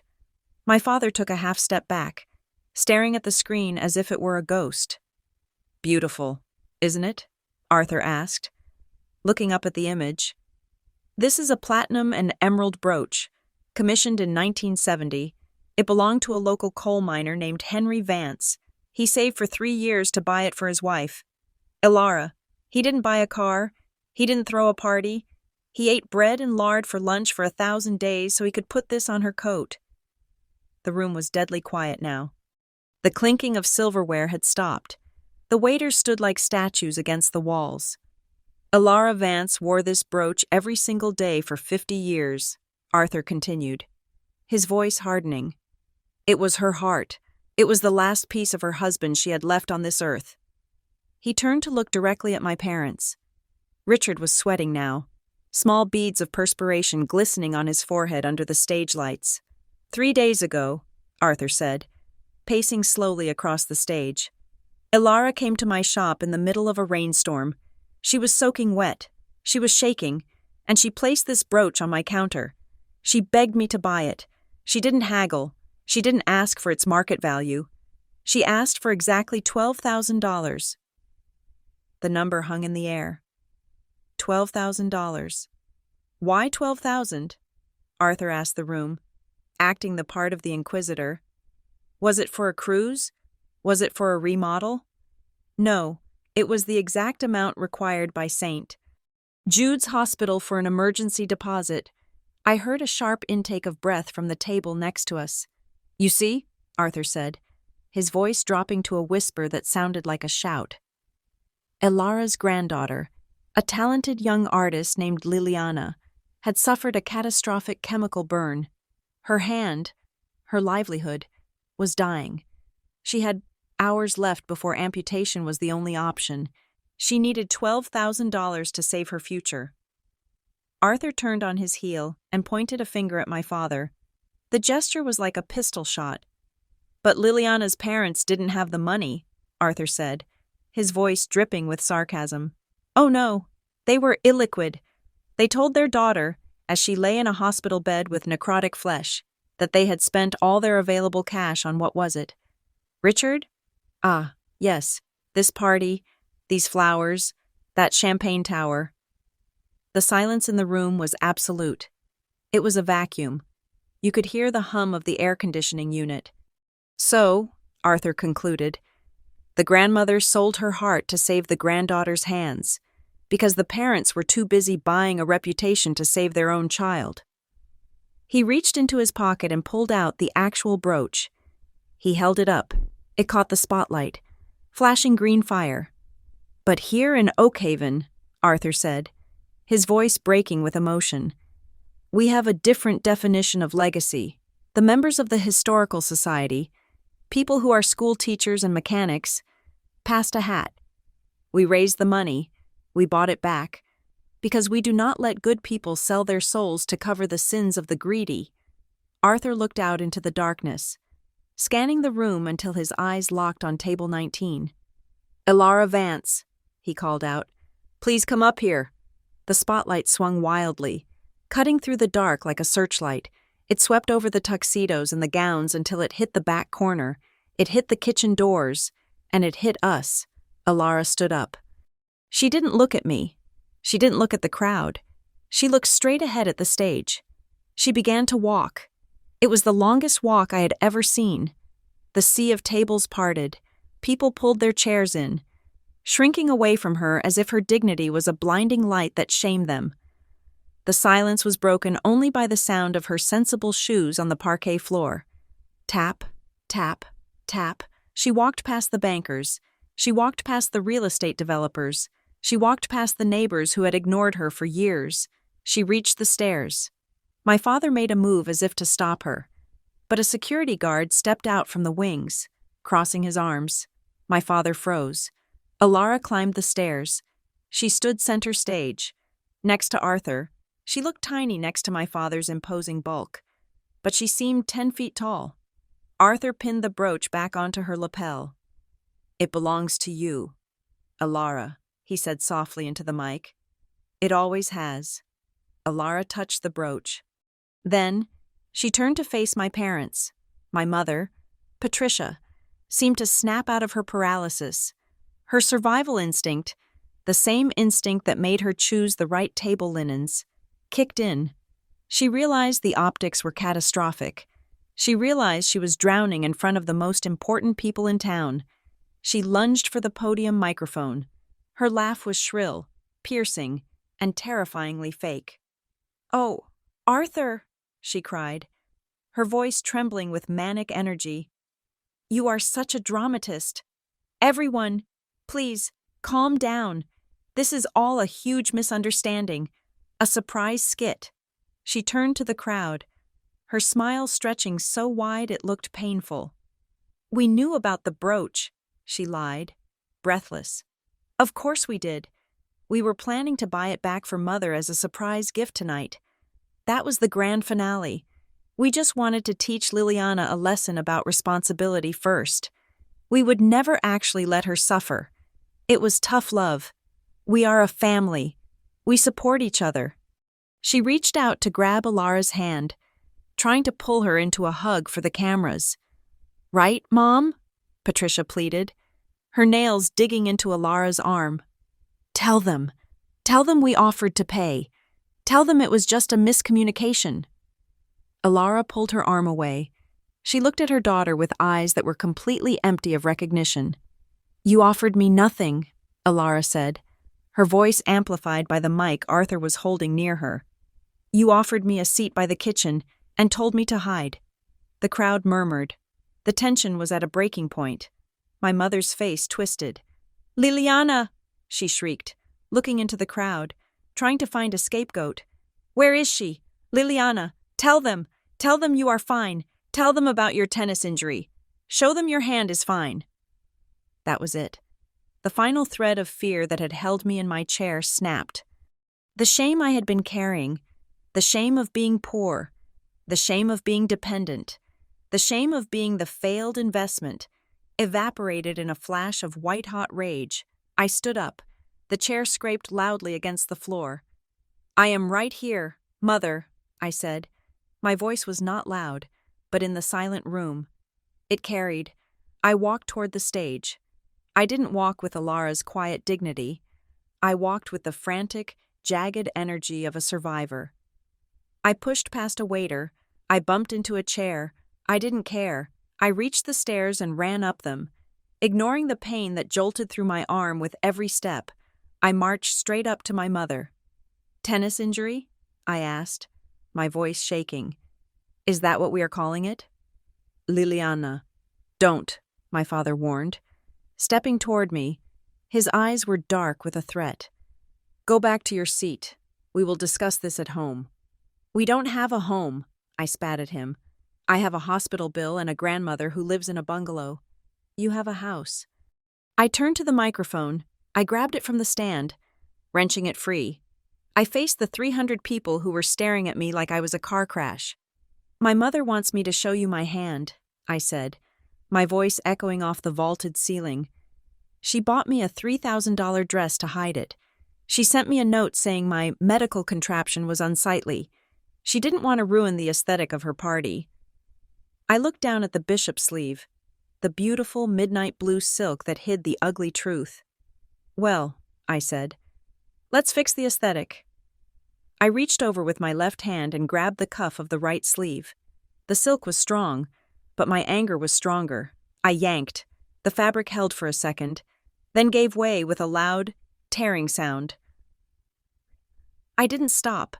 I tore the sleeve from the wrist to the elbow, and from the elbow to the shoulder. I shredded the expensive Valentino gown until the silk hung in tatters. I raised my arm. The stage lights hit it. It was gruesome. The heavy plastic brace was industrial and ugly. Beneath it, the thick white bandages were stained with the yellow shadow of iodine and the dark seep of healing fluids. The tips of my fingers, visible at the end of the brace, were still bruised a deep, sickly purple.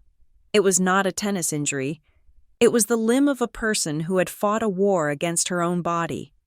"This is what $12,000 looks like," I screamed, thrusting my ruined arm into the air. "This is what they wouldn't pay for. This is the hand that paints the pictures they hang in their hallway, and they were willing to let it rot off my body so they could buy a tablecloth." I spun around to face my father. "You called me a depreciated asset," I yelled, the tears finally spilling over. "You told me on the phone that I was a bad investment. You bought a Mustang for Julian while I was lying in the emergency room begging for my life. Tell them, Dad, tell your investors. Tell them about your ROI." My father opened his mouth, but no sound came out. He looked at the crowd. The faces staring back at him were not admiring anymore. They were horrified. They were disgusted. I turned to my brother, who was standing at the foot of the stage, near his car. He looked small. He looked terrified. "And you," I said, pointing my bandaged arm at him. "You drove past the hospital in that car. You told me I was selfish for interrupting your joyride. Well, look at it. Julian, look at my hand. Is it selfish now? Is it selfish to want to keep my fingers?" I dropped the microphone. It hit the floor with a deafening thud that boomed through the speakers like a gavel coming down. The silence that followed was not the silence of anticipation. It was the silence of a tomb. It was the silence of an empire collapsing. My mother was shaking her head, mouthing words that made no sound. My father looked gray. I stood there, my chest heaving, my ruined arm held high like a torch. I felt Alara's hand on my shoulder. She stood beside me, the emerald brooch blazing on her chest. We were a tableau of our own, the wounded and the savior, standing over the wreckage of the perfect family. The microphone lay on the floor, buzzing with a sharp whine of feedback, but I did not need it anymore. My voice, fueled by a lifetime of silence, was loud enough to reach the back row without amplification. I took a step closer to my parents. They looked smaller now, stripped of their pretenses. My mother's mascara was beginning to run, tracking black tears down her pale, powder-caked cheeks. My father's face was a mask of purple rage, his veins bulging against his stiff collar like ropes. "Do you remember the call, Dad?" I asked, my voice deadly calm, cutting through the murmurs of the crowd. Tuesday afternoon, 2:14 p.m. I was lying in a hospital bed, watching black lines crawl up my arm. "I begged you. I didn't ask for a handout. I asked for a loan." He tried to look away, scanning the room for an exit, but I moved into his line of sight. "You told me I was a depreciated asset," I said, letting the words hang there like rotting fruit. "You used an accounting term to describe your own daughter. You said you had already written off your investment in me. You said putting more money into me was throwing good capital after bad." A gasp rippled through the front row. I saw the bank manager, the one who had just shaken my father's hand 10 minutes ago, recoil as if he had touched something slimy. "And you, Mom." I turned to her. She flinched, clutching her pearl necklace. "You were worried about the tablecloths. You told me to learn a lesson in risk management. Well, I learned it. I learned that the biggest risk in my life wasn't the chemicals I work with. It was trusting you to be parents." I gestured to the ballroom, to the crystal chandeliers, the imported roses, the untouched champagne tower that sparkled mockingly under the lights. "You spent $60,000 on this room tonight," I said. $60,000 to impress people who don't even like you, and you wouldn't spend $12,000 to save my hand. You chose a party over my future. You chose a car over my flesh." I took a deep breath. feeling the weight of 27 years lifting off my shoulders. It was dizzying. "Well, congratulations," I said. "You got your party, you got your attention. But let me tell you what you really bought with that money. You didn't buy a legacy. You didn't buy respect. You bought your own loneliness. You bought a very quiet, very empty old age. Because from this moment on, you don't have a daughter. You have a depreciated asset that you just sold off for cheap." "Shut up." The scream came from the floor. Julian was pushing his way through the crowd, his face twisted in a tantrum of spoiled entitlement. He looked like a child whose toy had been broken. "You are ruining everything," he shouted, lunging toward the stairs. "Get her out of here! Security! Get her out!" He tried to storm the stage, his fists clenched. He was going to drag me off. I flinched, instinctively raising my good arm to protect my face, but he never made it to the first step. 3 men in ill-fitting suits stepped out from the shadows near the catering station. They weren't professional bouncers. They were members of the Historical Society. Mr. Henderson, the retired mechanic, Mr. Gopnik, the librarian, and a burly man I didn't recognize. They formed a human wall at the base of the stairs. Julian ran right into Mr. Henderson's chest. "That is far enough, son," Mr. Henderson said, his voice like granite. He didn't push Julian. He just stood there, immovable as a mountain. "Do you know who I am?" Julian spat, trying to shove past them. "This is my party. Get out of my way." "It is not your party anymore," Arthur Thomas said from the side of the stage, his voice calm. "And as the owner of this building, I am revoking your invitation. You are trespassing." The crowd began to move. It wasn't a panic. It was a withdrawal. The investors, the socialites, the people my parents had spent years courting, they were standing up. "Disgusting," I heard a woman in diamonds say as she picked up her clutch. "Absolutely repugnant. I can't believe I considered doing business with him," a man in a gray suit muttered, throwing his napkin onto the table as if it were contaminated. "If a man treats his own blood like a line item, imagine what he would do to a partner." Chairs scraped against the floor. The sound was like thunder. People weren't just leaving. They were fleeing the moral stench of the Ashmore family. My father watched them go. He watched his reputation, his social standing, and his future deals walk out the double doors. His eyes darted frantically around the room, seeing his kingdom crumble in real time. Then, his gaze snapped back to me. The humiliation had nowhere else to go. It curdled into violence. "You ungrateful little witch," he growled. He moved fast, faster than I expected for a man of his age. He raised his hand, the heavy gold signet ring on his finger catching the light. He was going to hit me, right there on the stage. He didn't care about the audience anymore. He just wanted to hurt the thing that had exposed him. I froze. I couldn't move. But before his hand could descend, a small, navy blue blur stepped between us. Alara. She didn't flinch. She stood toe-to-toe with him, looking up into his furious face. She was half his size, but she looked like a giant. "Go ahead, Richard," she said. Her voice was low, but the microphone on the floor nearby picked it up, broadcasting it to the stunned room. "Strike me. Strike her. Do it." My father's hand hovered in the air, trembling with rage. "Get out of my way, old woman," he snarled. "If you touch one hair on her head," Alara said, her voice dropping to a register of pure steel, "I won't just tell them about the brooch. I will tell them about the trust fund you drained in 1998. I will tell them about what really happened to your sister's estate. I will tell this entire town every single secret I have kept for 20 years to protect this family's name. Do you want that aired on the 6 o'clock news?" My father went rigid. His face drained of color, turning a sickly shade of gray. His hand dropped to his side as if the strings had been cut. He looked at Alara with genuine terror. He knew exactly what she was talking about, and he knew she wasn't bluffing. "You wouldn't," he whispered. "Try me," Alara said.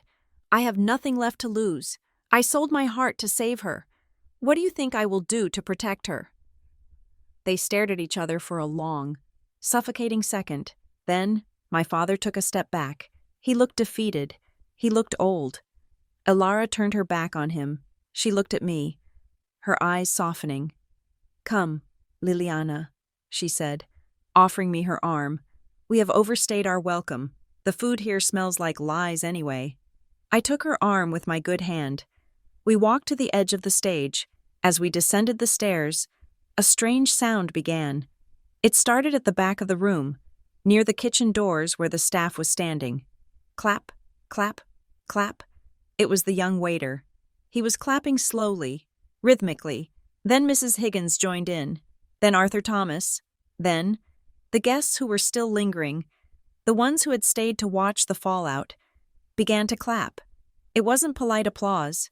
It was loud, fierce, and supportive. It was the sound of a community acknowledging bravery. We walked down the aisle, the torn silk of my sleeve trailing behind me like a battle flag. I didn't look at my mother, who was sobbing into her hands on the stage. I didn't look at Julian, who was kicking the tire of his red Mustang in frustration. I looked straight ahead at the open doors, where the night air was waiting.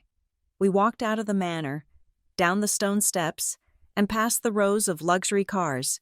We kept walking until the gravel turned into pavement, and the lights of the party faded into the distance.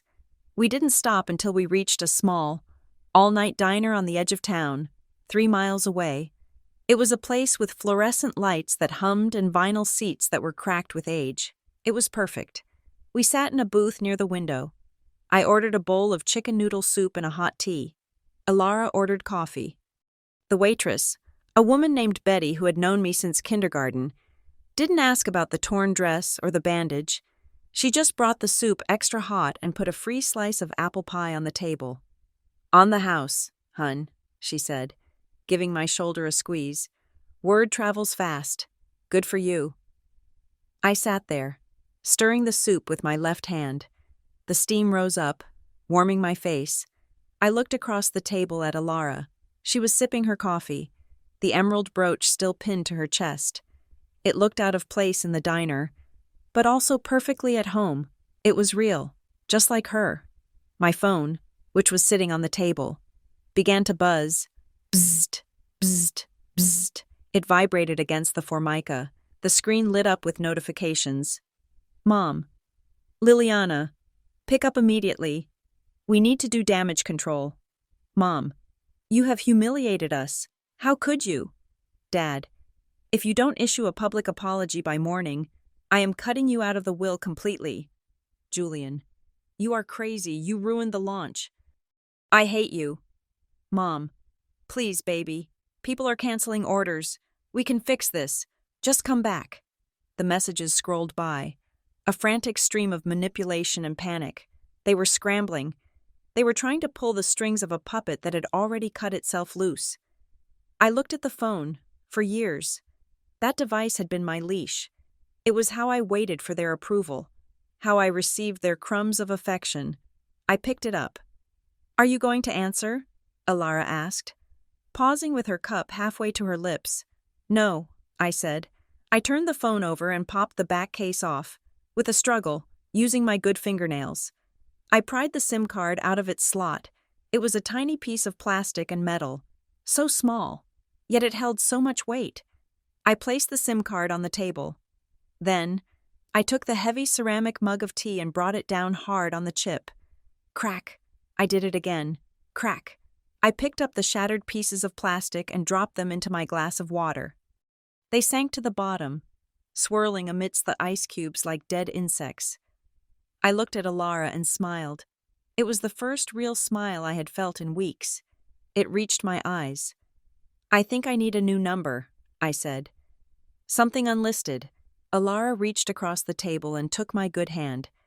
"We will get you one tomorrow, and we will get you some new paints, and we will figure out the rest." I looked down at my bandaged arm. It throbbed, a dull ache that reminded me of the long road of physical therapy ahead. I had no job. I had no savings. I had burned my bridges with the richest people in town.